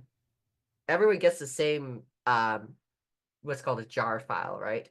Everyone gets the same binary file. Then you have to download the Java package for your platform, or the Java virtual machine, the JVM, and then you run that under there, and that's what runs it. And then all this stuff happens, and that's what interfaces it with whatever operating system and system you're running. So that's how that runs. So where did you learn all this stuff? That's the next question. Did you? Because I know people that are like, I just taught myself how to do Java, and I'm like, huh?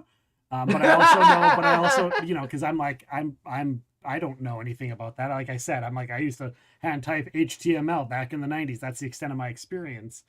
but some people go to school for it. Some people just learn it. Mhm. Some people like get a job, and because a part of their job required it, they learned it there. Where did your knowledge and expertise kind of come from? So I was in high school and I wanted to learn programming. So now I was homeschooled. So and I was one of those go-getters. If I wanted to learn something, I just grabbed a book on it and I learned it, right? Okay. So there was this college library, this huge library that was open to the public, which also had like a college library attached to it and stuff that we could also check books out from. I went up to the college library and went to the programming section and got the biggest, thickest Java book I could find, the Java Black Book, and Java 2 Black Book, and I grabbed it off the shelf. And I'm like, this is the book I want to learn with Java programming with. And I took it down, showed it to my mom. She's like, okay, that's what you want to check out. Okay, go for it, because that was not unusual for me back in the day. So I checked it out on my library card because I had my own library card because I was definitely a book reader. So love that. Grab a book and learn. I know. Yeah, so I grabbed that book and I read it. It wasn't my first time trying to learn Java. I had tried it with another book and it was just like, I can't understand this book. There's too much fluff. I just want something to just get into it and just learn it. So okay, I'm gonna try again. So I'm like, I'm gonna get the biggest, thickest book I can. So I grabbed that book and I read out like, oh, this is easy. I can understand this. It just dives right in. And I read it, understood it, and back then I only had like 30 minutes of computer time in the morning, and I had to ask a friend from church. I'm like, hey, can you download this very specific thing? And I gave him like URLs and everything written out on a sheet of paper and everything that I had written down from our net zero dial-up connection because it was too slow for me to download the entire Java compiler and everything, so I could compile it on my Windows 98 computer. Right. We had 10 hours free on net zero. Wow. Gothic Knight had AOL. Oh. We had AOL too for a while. We had AOL way back in the 90s. I got into Java programming. Oh, let's see. If I was 13, that would have been 2001. Okay. So yeah, right around where high-speed internet would have been starting to become available. So I asked I asked someone with a high-speed internet connection, probably slow DSL, but faster than what we had. Right. I always hated that on like the dial-up. It's like, oh well, somebody picked up the phone. Well, let's start all over. Right? It's like I wanted to download. My mom was like, okay, go see how long it'll take. And she's like, oh, that's gonna take up like all of our internet time for that month. No, you can't do that. So I asked a friend to do it. So I had a friend from church download it. He put on a CD, and that was my first version of the Java compiler that I had. And I took all the other stuff from the other CD for like my first IDE and everything. JCreator, I think, was my first IDE, or integrated developer environment, for that, where you could write code and compile it and compact it into everything and distribute it. That's what they call those things. And yeah, I did that on a Windows 98 computer that had been donated to me from a friend, where I had cobbled together some more parts and made work. Yeah, $700 phone bill one time. Oh my god! Oops, noodles. My parents did not give us enough free reign for that to even happen. That's funny. I still have my young man email address. I kind of want to email that, Octavius. I kind of want to just send it an email, be like, hey, does this still work? That's probably not his real email address. So besides recent things, besides recent things, what are some of the coolest things that you really enjoyed that you made, even if it's just something little from 100 years ago, or or whatnot? What are some cool things that you did with Java, not including recent stuff? Not including recent stuff. Okay, I don't know We'll if talk anyone. about that later. We'll talk about recent stuff later. I don't know if anyone remembers it, but do you remember IRC chat? Yes. Okay, I was big in IRC in the early 2000s, and I made late early 2000s because I actually had high speed internet at that time. I made a Uno bot. I still have that bot, and I could always still pull it up, and you can still play it. If someone wants to play Uno with my bot, we can still play it somewhere. But you can play Uno with my bot, and it has like Was it like, but it was like a chat bot, right? it was a chat bot. Yeah. Yes, you can play Uno with this chat bot. It had 3 different modes, and you could combine them, and you could play against the bot. And that was something that the old bot that I was replacing didn't even have.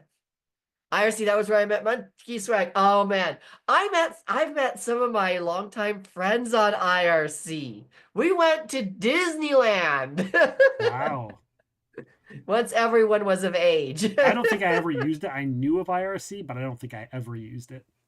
Yeah, once everyone was age, we had an event on Facebook that broke because we had it on Facebook for so long because of that. But yes, tangent. Tangent. No, we don't have tangents here. Is there anything you really wanted to work on? And you're like, I really wanted to work on something for this one thing, or I have this idea, and you just never got around to it, or it was too complex? Too complex. Or you just never got around to it, or whatever, for whatever reason. Yes, actually. I was creating a piece of software for homeschoolers that would have allowed them to create their entire school year and plan it down to the minutia with curriculum and everything inside of this program. Someone else ended up making it, so with their software. So it ended up happening. It wasn't my software, but it was someone else's, and I'm really happy that it happened. So That's good. yeah. That's Yeah. That's nice. Mm-hmm. Yeah. What is something you've done? Because you mentioned Minecraft, and I know you've done stuff with Minecraft. What is some of the funnest stuff you've done with Minecraft? Oh, Personally, the funnest just like, stuff this is that mine. I've done. The funnest stuff I've done with Minecraft. Some people may have actually seen videos done with Sky the Kid, aka Sky Does Minecraft, on his YouTube channel with this stuff because my stuff is very popular. Oh, okay. Yeah, if you've ever seen someone play Flappy Chicken on YouTube, way back in the day, they were probably playing my version. Really? Yes? We we have somebody modified that game to make it Flappy Octavius. And it was Octavius's face and go bloop bloop bloop bloop bloop. We had a we made a flap. We had the original Minecraft Flappy Chicken on rsmv.net. Wow. So you're rsmv.net is still around. Anyone wants to play it, you could definitely go there. That's hilarious. I had no idea that came from Minecraft. That is cool. Flappy Bird did not come from Minecraft. We cloned it into Minecraft. But yeah, basically, Pat Arizona came up to me and she's like, "Hey, Tux, have you heard of Flappy Bird?" And I'm like, "No, what is that?" She's like, "It's a hot new game. We need it in Minecraft right now." I'm like, "Let me check it out." I download it. I'm like, "Okay." She's like, "How long will it take you?" I'm like, back then I was poor person, like living on the 3rd floor of a church, type of thing, helping out a church. I'm like, that's a pizza code. She's like, okay. Back then the local Domino's had their like gluten-free crust, and they were really good at cross-contamination policies, stuff like that. Yeah. Just this one local Domino's, Right. right? So I knew the people working there. They knew when my name came across. They're like, oh, she's celiac. These are the procedures that we have to follow, Yeah. So we always tipped well. They knew everything. So it was very safe. So I'm like, oh, this is a pizza code. So she's like, okay, give me a sec. So she called the local Domino's, sent her credit card, stuff like that. So I'm like, okay, cool. So I played the game. I played the game enough to get the mechanics down, figure out how fast it goes up, how fast it falls, everything like that. And within 10 hours, we had a clone of Flappy Bird in Minecraft. Minecraft Flappy Bird. Yeah. There are plenty of videos online. Go search for RSMB Flappy Chicken and you can find plenty of people playing it. We still want to bring it back. That's great. That's hilarious. Mhm. All right. We do have a next topic. Boom. The dreaded potluck. For those that don't know, for those that are new, potluck this is on every show from here on out. We will just always be doing potluck. It happened on like our 3rd episode. Eric Scott DeB was like, we should just have a thing where we just talk about whatever we do and just call it potluck. And I was like, that's a great idea. And then I was like, I'm just going to have that for every episode. So once again, credit to our friend and author and legend Eric Scott DeB for creating the term potluck for a topic that'll just forever be here. So it just is whatever we're doing is whatever we're talking about is what we're talking about, and that's what it is. So it could be stuff we talked about in the past, it could be stuff you guys in chat talk about, it can be anything. We don't really know. We don't know. It's like going off on a tangent, not knowing that the whole point is to go off on a tangent. Oh, so this is when we can go off on all the tangents now. Oh yeah, so many tangents. I got a bad feeling about this. I got a bad feeling about this too. So many bad feelings. Varian coming in having all of the bad feelings about all of the things. And of course, I'm a streamer. You want tangents? I can give you tangents. And of course, after we're done with potluck, we're still going to talk about Tux's streams, what Tux does on her streams, what we do on with the Riftopia game, all kinds of stuff. Yes. So. Oh yeah. There's still so much stuff that we have to cover. It's gonna be so much fun. So many things. This is the last topic, but it's not the last topic. It's not the last. It's not the last. It's not the last you'll see of me. No. And again, welcome on in, a Varian. Of course, anybody else who's come in during the show, welcome on in. Thank you for hanging out. Thank you for chatting with us. Do you want a tangent? Oh man.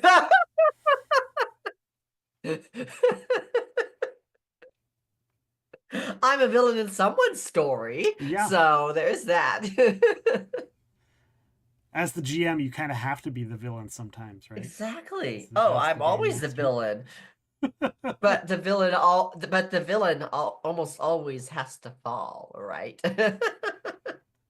ban a Varian humor. Maybe somebody should explain that for the people that don't get the joke. Oh, it's such a nerdy math joke. I don't even know if I can explain that one because it's so nerdy. I know I can't.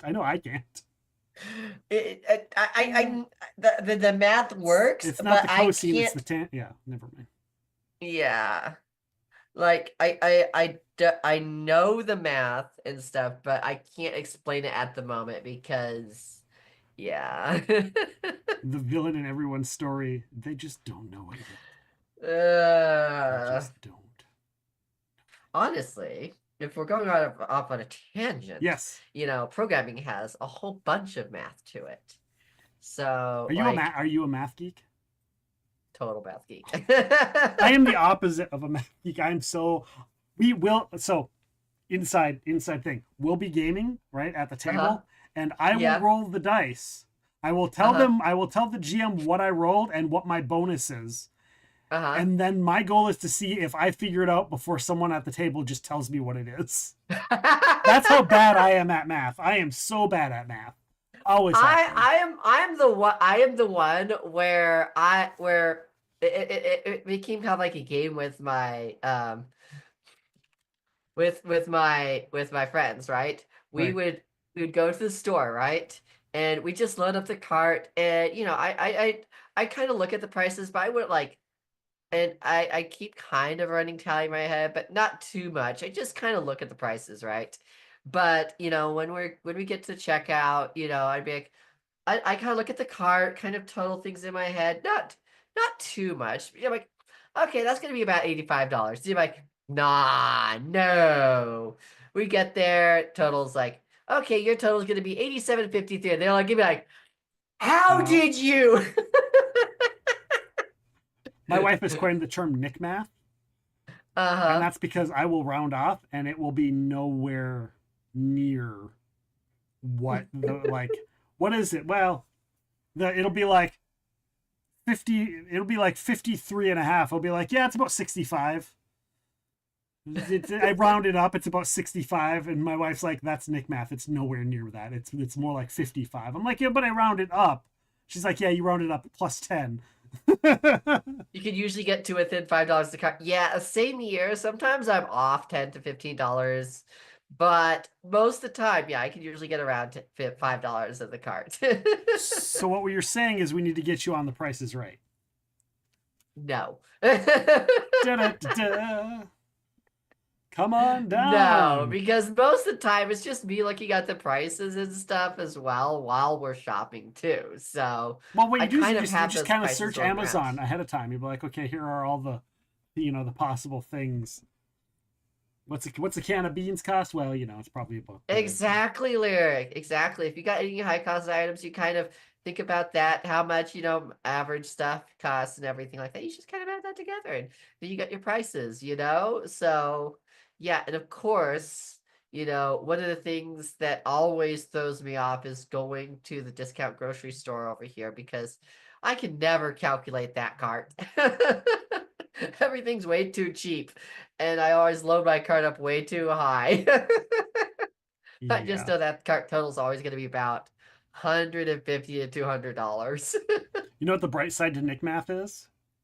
Is it's always whatever I pay is always way under what I'm estimating. Always way under. Oh yeah, the price for this at the groceries today is going to be about $150. Yeah, no, it's more like $98. It's like, oh well, I rounded up by 50, I guess. Yeah. Look, I just saved us $50. Wow, you're worse than girl math. Yep, what is it? It's Nick math.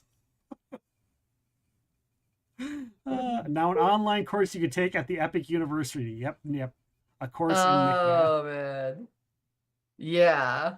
Yes. So, yeah. And then of course, the another thing to keep my brain sharp is when my friends would pay in cash, I'd be like, okay, and your change is going to be this, and then they get the change back. It's like, really? I am not a math. I'm not a math person. But then again, like, I have a feeling, isn't there some math in Java? We talked Java earlier. Isn't there a little bit of math in Java? There is a lot. Algorithms and math play a big part in programming. So it's like you've got your equations and stuff. Like, think about it, when you're like playing Stardew Valley or any type of game, think about it. Even a game like Riftopia, right? Where you hit someone with let's say you hit that sheep with your knockback, right? When you hit that sheep or whatever it's called, I don't remember the term because I didn't program that part, but that sheep has a dampening effect to the knockback, right? So it has to calculate how much knockback there was and how much dampening it has. That's the division. That's division in there. So that's algebra right there. That's an algebraic equation right there. You can't say you're a theoretical math person. I am. I took what was the so I had to take a certain amount of math classes for college for communication degree, and I ended up taking oh, what is it? It's logic. I had to take logic. I took logic courses in place of math. And I not only did I get straight A's, but our teacher was so bad that they weren't good at teaching. So I had to just read the book and teach myself. And then I had to teach a bunch of the other kids in my class that I had become friends with so that they could pass the class because the teacher was horrible. The teacher later got fired because somebody sat in on her course and got released after a bunch of us complained. But yeah, like logic courses, straight A's. I love logic too. Logic's amazing as well. So great at logic. You'd be great at like the logic sections of programming, not too great at the math possibly. So Not good at the math at all. At all. So yeah, programming is full of math and stuff like that. So yeah, it's full of algebra and algebraic equations. So yeah. Pushes glasses up. Well, technically speaking, all programming is math, base 2 math, but still math. Technically, you're right. It's like the show. Well, actually. Oh no! Now we're going to that show. Are we? I actually have only seen one episode of that show, but I go back. I love the Game Changer. Have you watched Game Changer? I have not yet. No. Game Changer is so amazing. I actually want to That's on Dropout, right? Correct. Yeah, it's on Dropout. Yeah. I love Game Changer so much. Like I love shows like that, whether it's improv, Whose Line Is It Anyway? I bought a year subscription to Dropout because it was so cheap, because I was wanting to watch the cooking show on it with the normie people judging and the celebrity chefs or whatever. It was hilarious. I loved it. I didn't even know that was a thing. You'll have to tell me what the name of that show is, because that sounds like something I want to watch. Give me a sec. Let me pull it up, because I saw it advertised on Facebook. Give me a sec. See if somebody in chat finds it before Tux does. Who's gonna win? As the timer counts down. I know. As the timer counts down. Dinner alert. Dinner alert. I don't think that's the name of the show, but have a good lyric. Lost lyric. Thank you. Let's see here. I have to actually log in because it's been a bit, and it logged me out on this computer. Oh no! I know, it's logged in on my Fire TV. Somebody chat GPT real quick and. Let's see here. Gastronauts. That's it. Okay. That Varian just got Gastronauts too. Gastronauts. Yeah. Okay. Mm-hmm. I thought that was a video game. I thought that was like a you don't know Jack a Jackbox game, Gastronauts. Yeah, you got to go watch Gastronauts. It's absolutely hilarious. An actual piece of the sun and an actual piece of the moon. That's great. That's awesome. Yes, yeah, it's hilarious, and I watched the entire first season, and they have these crazy, hilarious challenges. I love like those types of cooking shows where that type of hilarity is in there, So they have a celebrity chef or a bunch of celebrity chefs. Just chefs, right? They don't have to be like celebrity chefs. But they have chefs, right? And they have to cook for normies. Okay, people that don't know what they're. Yeah, just like comedians and stuff. They're just cooking for comedians. Oh, okay. Yeah. So they have to basically cook to palates that aren't exactly like really refined, palates. That's great. I love cooking shows. I love food. I talk like lyrics here. Lyric and I talk food. We talk food all the time. Cooking and like and many people know that my mom was a chef. A lot of cooking stuff. I got into it. I worked in the restaurant business, but not necessarily a chef, and didn't really enjoy it until after my mom had passed. So it's like I really enjoy it. I really love enjoy cooking food. as well. I do too. I love cooking, and that's one of the things. Is like I love finding new recipes that I can adapt to be gluten free as well. Yes. And that's the thing, is like I'm always on lookout. Asian cuisine is amazing to be gluten free. It's like Do you have a wok? No, I do not. I have Get a wok. I do not have a wok. Get a wok. I have a stainless. I have a cast iron skillet. That's what I have. But We got I gifted a wok from my sister-in-law, yeah. and I never cooked on a wok. I've cooked plenty of food. I've cooked plenty of different kinds of Yeah. Asian meals, and Mhm. we got the wok, and I was like, oh, this is cool. So then I'm like researching, watching videos on how to clean it properly and all these things, and I made my first one, and now it's like, if you come to our house on a week where we're not expecting people, guaranteed you will see that wok has been used within that week, because we use it at least once or twice a week, because it is so quick and easy. Cooking in the wok is so simple, and the food is amazing. I'm sure that wok is just like a big huge it's like a cast iron skillet. You season it, right? A little bit. Ours is stainless steel. Yeah. But it's just the way that you can season the food and the flavor. I don't know. There's just something beautiful and gorgeous about the wok, and all of the things you can do in it that is just crazy. And it's like, oh, what do you want? Well, this is supposed to have this fried element to it. It's like, okay, well, we'll fry it in the wok. And whatever it is, it's just been like, I can just throw whatever in. It's like, what's the thing? Well, we want sweet and sour, whatever. Okay, great.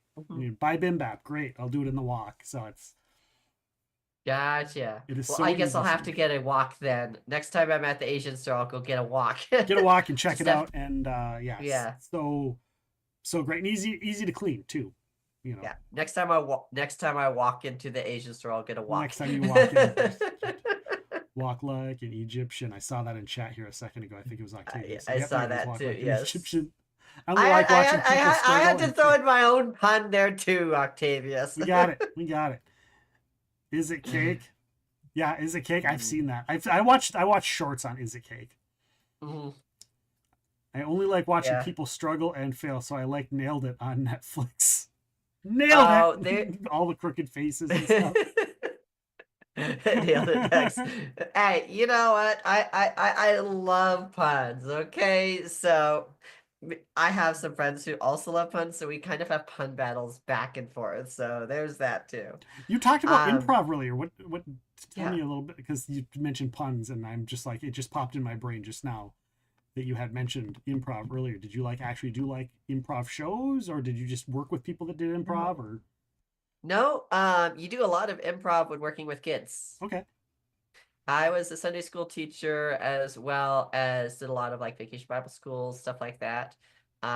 So keeping kids' attention and stuff like that, things happen, and you have to improvise, stuff like that. I was also a theater kid, so stuff like that, and when things go wrong, you kind of have to improv a little bit. Yeah.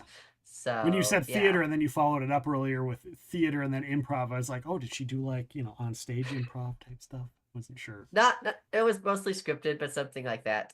VBS for the win. Loved that when I was a kid. Yes, I was one of the so a lot of people already know this about me, but I am trans. So I was one of the EITs, one of the young men that went with the people that was traveling with the evangelists that would go with them. So I have since left that part of my life behind, but it was fun at the time. So yeah. I don't know what VBS stands for. Vacation Bible School. Oh, okay. I do know what that stands for. I've been there.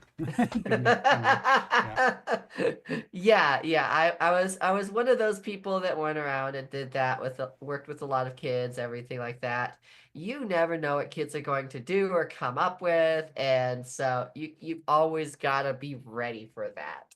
I was always a kid in those. I was never a adult. Yeah, I was both. I looked up to one of the people in there, and he was very much a mentor to me in my early life. So yeah, unfortunately he has passed on, but yeah. I did a vacation summer camp, I guess, Bible camp, that was out in this campground. And most people talk about camping and campgrounds and stuff like that, and mine was definitely a very very strict Catholic thing. But I have good memories of it. But yeah, Yeah, like there are definitely good memories from that time. It's just it's one of those things. It's like that was the past. And you leave things behind when that happens. yeah, So I think there's loss, there's stuff like that, but I would never go back to it, but I'm happy. But also at the same time, I'm happy where I'm at too. Yeah. So yeah, learned a lot of things and helped shape who you are yes. today. Exactly. So yeah, exactly. Thank you so much for the hug. Sorry, I went very deep there. You did, and then I was like, my brain was already on like the next 3 topics and the next 3 things. Like, what are we talking about? Where's the next thing? And then my brain registered it like a half second after the subject had shifted, and then I was like, oh, that was really deep, and I've already moved on. And then I looked over in chat and I saw Rolana Halo and stuff, and I was like, oh man, I'm sorry. It's okay. It's okay. I know. I'm just like things happen, right? You ask a thing and then it dives into a subject, and it's one of those things. I'm okay to talk about it, which is the reason why I dove. So yeah. Yeah. Octavius wants Yeah. to know about the heart light behind you. Oh, it was a $20 Walmart special where I had to download the app from a sketchy site because it was removed from the Android and Apple App Store because it's not available in this region anymore. So don't buy it. Don't buy it, but it's cool. It is cool. It is cool. It doesn't work that well though, which is the reason why it was removed. Fair enough. It is a cat. I have a cat named Twix. Where is the fluffers? Oh, she decided to jump out of her little spot to go grab some food. She'll be back. She will be back, and she is She will be oftentimes back. on the Tux streams as well. Yeah, you could definitely meet the cat. Let her get some food real quick, and once she does, I She's can get her a nomming. treat. Nom nom. Yeah, nomming. you do not mess with her when she's in the middle of noms. Food is important. Yes, it is. Do you just have the one cat? Yes. Yeah, just one. Technically, I'm allergic to cats and dogs, but I have HEPA air filters and everything. And when allergies get bad, we do. I have allergy meds that I take. Okay. So yeah.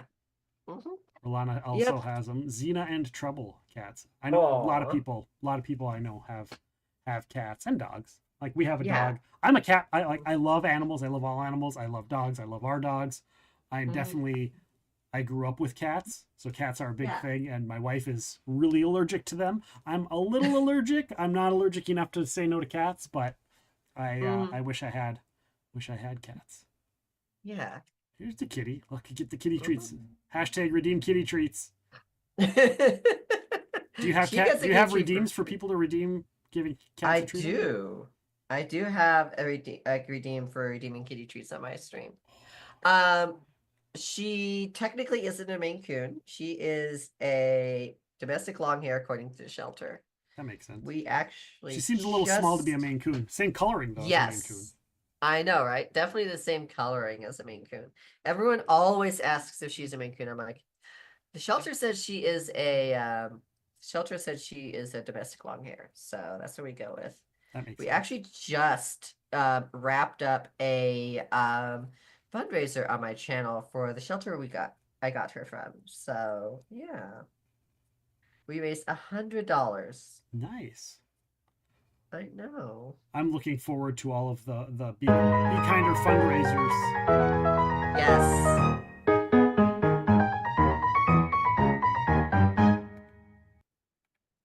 All of the Be Kinder fundraisers. We have so many cool people in there that do fundraisers, whether it's animal shelters or breast cancer or whatever it is. So I'm looking forward to all of those and the teams, and hopefully being able to help and participate in some of the fundraisers as well. Oh, for That we're all gonna sure. do. Yes. Oh, yeah. She could definitely be mixed. Looks like I've she's got a little calico coloring too on the top of her head there. Yeah, she's got some browns, some black, some gray, some white on her belly. She's got like all the colors, you know? So she's definitely a floofer. We get her. She gets regular cuts to keep down on the dander as well. So that way I don't like flare up too much. And she seems really sweet and like Very just chill. mellow. Mellow, yeah, mellow. out. Yeah. She's a very mellow cat. She does get a little feisty at times. She has learned that that sometimes I just need a little bit of coaxing from the bed. So she has learned that if she gets a little feisty with my arm, I'll get up. Alexa, send catnip to Tux. We actually do have a list of thrown items for my cat on my channel that you can send. So there you go. You can order thrown items for Tux, aka the kitty cat. Yes. What is the cat's name again? Twix. Twix. Yes, like the candy bar that we cannot eat because you have a it has- T and an X in your name. I was like, I know it's something. It's got the same lettering. I couldn't remember. Yeah. Another thing that you can do is I do have surprise. I also have other gifts on my thing as well. So you can also if you find like a really cool cat toy that you want to send it, you can also send that to me through Throne too. That's awesome. So, We got yeah. catnip dice for our cats. Carolina Halo catnip Oh, dice. that's so cool. All right, Tux. Tell us about your stream, what you do on your stream, and when people can find you. All right. Well, that's easy and hard at the same time. Roughly. And there's the All link right. down there, Octavius. Thank you for sharing that. So I am a variety type streamer. I stream quite a bit of stuff. I'm a cozy streamer, so most of the time you see me streaming cozy type but cozy type games. Spoonerisms, am I right? Right. So games like Wizard 101, Stardew Valley, stuff like that. I actually just found this really cool cozy horror type game from Regethro Studios on Threads called The Curse of the Howling Woods that I've really fallen in love with as well. Okay. So I've been playing a little bit of that. Now I do play some games like Dead by Daylight with people sometimes as well. But Wizard 101 is definitely a main game. I play that on Wednesdays with Missy B and Mama MJ. That is Wednesdays at 6 p.m. Pacific time. So yeah, I'm like, okay, I have to translate to some time besides Mountain Time. You don't have to. You can just do mountain time. It's all right. Yeah, so 6 p.m. Pacific time. Most of the time I start streams around 7:30 Pacific time if I'm streaming that night. It just depends on my health because it depends on my Health schedule stuff, and yeah. stuff. Yeah, health stuff, exactly. I'm not exactly the healthiest person in the world. So yes, what's mountain time? What's mountain time? I know, right? I know, what's mountain time? There's We the time really- between Central and Pacific. I know, right? No one remembers mountain time. We're closing in on 100 podcast episodes for the Epic Realms podcast, and I've had one guest that's on mountain time. One. Me? No, for the Epic Realms podcast, not for Off the Pod. Oh, okay, gotcha. So yeah, see, I do a variety of stuff. I also do some cooking streams sometimes as well. I play the piano, so sometimes you'll see me playing the piano. I still have to do a piano stream. I just need to do some more practice and get my piano tuner back out here to do another tuning, and then we'll do a piano stream as well. So yeah, we do quite a variety, and sometimes you'll even find me coding either in Java or Storm coming in with the rain. Hey, we've got a stormy raid. Welcome on in. Hello. Welcome Immortalis, I recognize Immortalis as well. Welcome on in, Raiders. How are you doing? Can we get a shout out for Storm? Get a little stormy raid shout out. See, every time someone says that, I go to shout people out. I'm like, all right, I'm not a mod in this channel. I am not. There's a little clippy clip of Stormy playing some Fortnite. Oh fuck. Okay. Ooh. I'm surprised. I'm Haven't safe. you recently gotten into Fortnite? I have. I recently started playing Fortnite. Oh! Now I just need First some person- more people to play with. Is what I need. I need Oh, some more man. people to play with. First person and third person shooters are just something I can't get into. Something about the gun noise just doesn't. I've never been a big shooter person until I did SOCOM with a friend, and then I was like, okay, then it was like had to be third person shooters. And I'm not very good at them, but I enjoy them from time to time, but I really enjoy playing with friends. I can play by myself, but I'd rather play with people. That's kind of how I like it. Oh, for sure. That's kind of what makes it fun for me. Yeah. Welcome on in, Raiders. Thank you for joining us. I am doing a show called Off the Pod. My guest today is Tux. Tux says, I'm guessing some of you coming in from Stormy knows who Tux is. I'd be willing to bet. Yeah, Stormy's rated me before as well. So I appreciate you guys coming on in, supporting us, supporting Tux. And we've been talking all kinds of things. It's a new topic every 20 minutes. We've been through all of our topics, and we're just kind of talking about Tux now, and we're just kind of chatting for a little bit. So welcome on in, Raiders. Yeah. Thank you for joining us, and hang out and chat with us. Join us. I'm trash at shooters. That's okay. You can still have fun. I'm trash at shooters as well because I almost never play. I'm trash and I do play, so there we go. So yeah, no, now you derailed my train of thought. You said sometimes you also do coding on streams. That was what you were about to so say. you may find me if we're not doing something behind a screen and all of that stuff and hiding stuff from a next update. You may even find me programming something about Riftopia or another game. I do coding streams with another local friend of mine here in Utah. When we are creating a game together that goes at the bottom of your stream, where people can customize their little stream avatars and stuff like that. And we even created a name for it as well, and that's probably going to be coming out in alpha for streamers here in a few months. So that'll be really fun for you guys as streamers. Awesome. So, Awesome. Yeah. Wow. I'm not even gonna read all the things. Prepare for the storming. Hello, Tactical. Welcome on in. Speaking of Riftopia, guys. Speaking of Riftopia, Tux has been working on Riftopia. It's on its first play test, right? That's the term that we're using right now. Play test. There's a lot of playtest captains out there. If you ever played Stream Raiders, it's kind of in the spirit of that, right? It is. We created it to be in the spirit of Stream Raiders. It has been a huge labor of love. We put a lot of work into this. It's been a lot of fun working on the project. I put a lot of the initial development into the terrain generation, and then we also had someone do some more work on the tile sets and stuff as well to add some more customization in for our playtest this time. So yeah, it's been a lot of fun. I wasn't able to get in a lot of work between our last playtest, which was under a different name, and this playtest, just because I was having a lot of health issues, medication changes, stuff like that, messing up with a lot of stuff. But I also got accidental glutening in between that whole time, which did not help. I know, right? That's the worst. I know, right? Glutening. I know. It's like a drive-by glutening.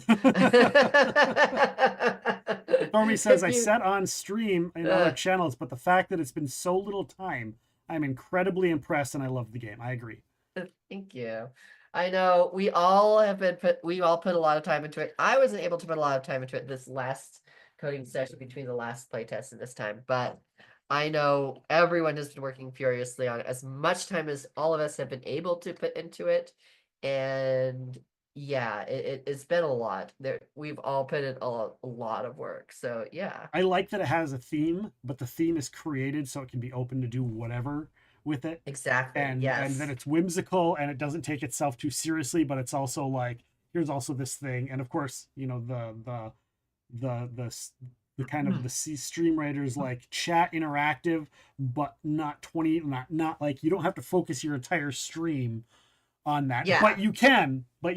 Oh, you can play Um, the cat pot game all stream. I did that just last time on unlocked- accident. So I was so excited. I was on the second list of playtesters, and I was super stoked. It's like, oh my god, I made it! I went up to my wife, I was like, I made it! She's like, what are you talking about? I'm like, I'm on the Riftopia list, and she's like, oh, that's really cool. Congratulations. You know, she was very Congratulations on this thing I had no idea you were in, but not, cool for you you. And so and then of course it's like, these are the dates. I'm like, oh, I'm not going to be available for the majority of those dates. So I was a little sad. So I started officially playing off stream today and other people's streams and kind of getting an idea for it. I unlocked the cats today. I didn't even know that was a thing. So I unlocked the mini game, the little cat pot mini game, and then tomorrow I'll be doing a full, like an actual, like I'll be running games on our role playing Wednesday. I'm going to be running it in the background during role playing Wednesday RPGs. So we'll have that, and then Thursday. So I'll have at least 3 games straight of Riftopia that I'll be able to run, and I'm very excited to play it and get the community's thoughts on Riftopia. So. Yeah, it's very exciting. But yeah, it's been such a labor of love. I've been working in the background in other areas, not so much code, but yeah, the glutening, it was at my brother's wedding. It was not intentional, just someone thought something was gluten-free, but it wasn't the gluten-free item. It was the dairy-free item, and they presented it as gluten-free. Oh, and they swapped the wrong. Yeah, Ew. it was, yeah. I'm Yeah. sorry.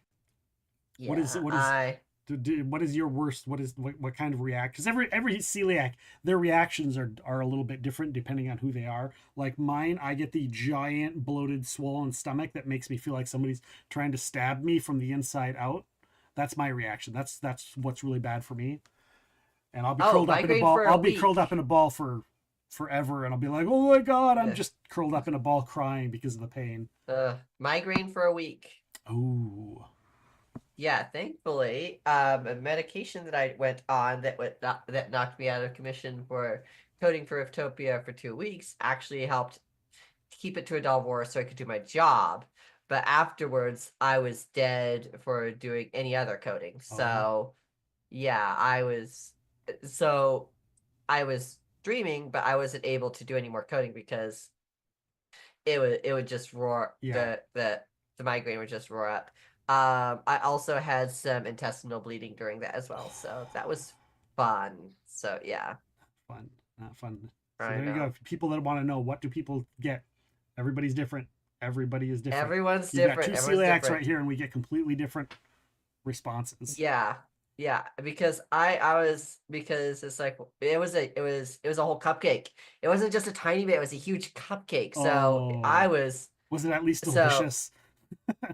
Was it at least good? It was a cupcake. It tasted like a cupcake.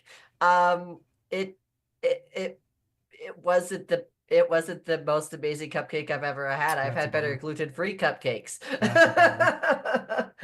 I always say, like, if I get sick, at least it better have been something that was good. I've had better gluten-free cupcakes. Oh. That's the thing, right? Is I've had better gluten-free cupcakes, and I'm just like, man, and it wasn't even. It was just why?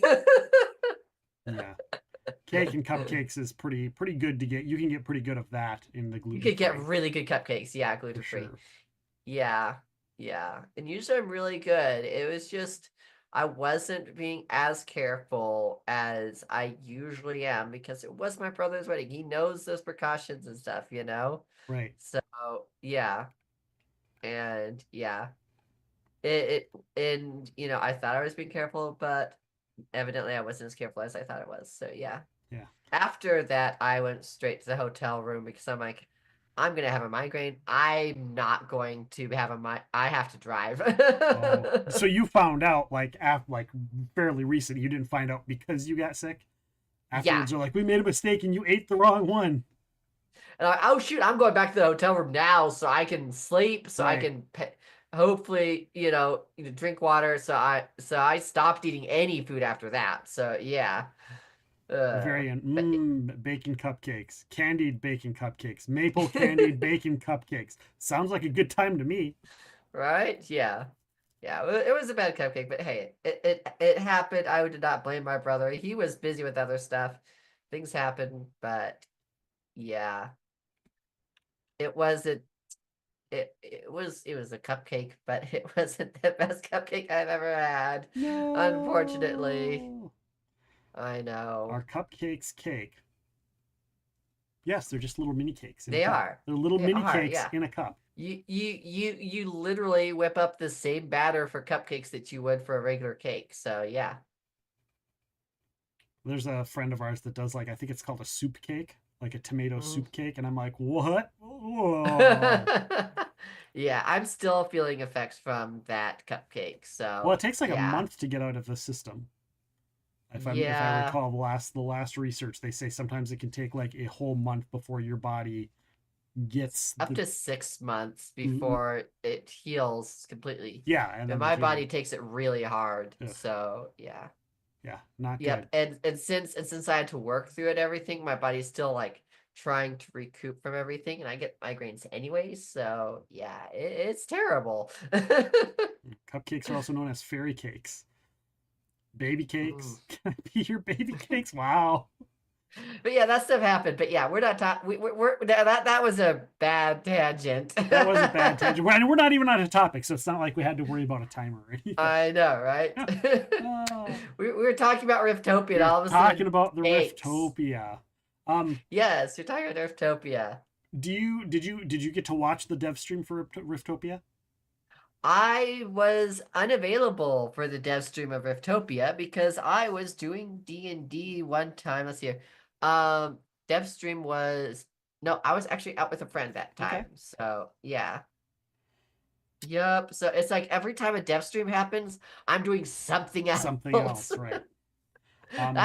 That's dev stream. I was doing a D&D stream, and then this one I was out with a friend. So yeah. One thing when they did released some of the initial stuff, one thing I thought was really cool, because when it came out, like, obviously Stream Raiders had its own kind of like artistic style with their miniatures, where it was like giant head and then like the kind of the sort of little bodies, you really couldn't tell what was going on. These ones, I really like the proportions of the characters in Riftopia. They look so good and just really well done. And some of the art in there is just like, for not what I was expecting. I was expecting something more akin to Stream Raiders, and so when I saw the animated characters in that original trailer, and then I went in and saw the characters that like you could pick as your characters, is like, these are super cool. These are really awesome. I got, just seeing the art, I got more excited for Riftopia. We have some amazing artists there, and JMD are absolutely amazing. And you wouldn't know it, but JMD is really new to pixel art. Oh, really? Yeah. They literally started doing pixel art just for Riftopia. I did not know that.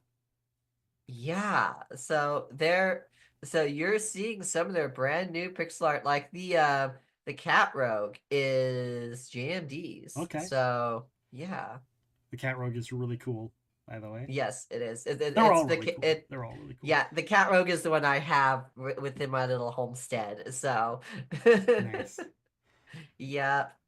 Well, speaking of Riftopia, is there any Riftopia captains or Stream Be Kind or Stream Team captains or streamers or anybody you'd like to raid in particular?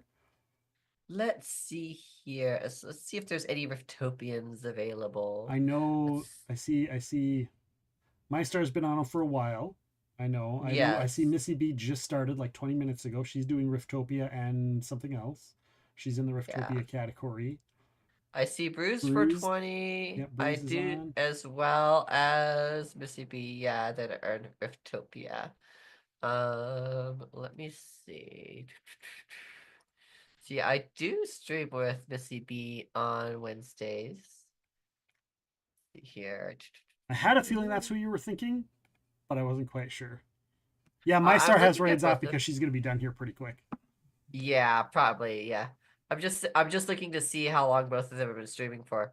Okay, so it looks like Missy B is playing Ark. Yeah, Missy B's only been on for 24 minutes, so she's... Yeah. How long is her Rift are going for? Okay, so she's got some longer ones going on. Okay. Huh. Who should we go to? That's a good question, right? Like, who should we go raid? Missy B or Bruce? I say let's do Missy B since you're going to be hanging out with her on Yeah. Wednesday. People can get to know her. Yes, I think that's some like of a our great streamers idea. have met Missy B because I've rated you on our RPG nights when you're doing Wizard 101. Yeah. Yeah, and she also has some really cute animals as well, including her dog that has the cone of shame on as well because he can't stop licking his paw. Done already. I just got here. No. No. Well, you're gonna have to watch the Just VOD gonna then. have to watch the VOD. Have to watch the VOD. We'll have to have Tux back on too. Do other stuff. We'll do other stuff with Tux down the road as well. We've been chatting. I will about- have to be Epic Realms DM at one point in time. We'll you do know. some GMing. Maybe we'll have you come over for some role playing over here as well. We'll just see. Oh, for We'll see sure. what happens. We'll see what happens. Do some games. Yep. So all I kinds do of I games. do love the GM role as well, so I'm gonna have you at my table sometime too. We'll do it. We'll do it. Do's it. Yes. I'll have to do that. All right, guys, we're gonna raid on out. We're raiding over to Missy B, one of our stream team members of the Be Kinder stream team, also a Riftopia captain, also friends. So we're gonna go over there. You can use anybody's raid emotes. You can use Tux's raid emotes. You can use your raid emotes. You can use my raid emotes. Just say something. Make sure your voices are known. Let them know what we were doing. Go over there, represent the team, and we will see you guys down the road. For Tux, I am Nick. Thank you all for joining us for Off the Pod. See you guys later.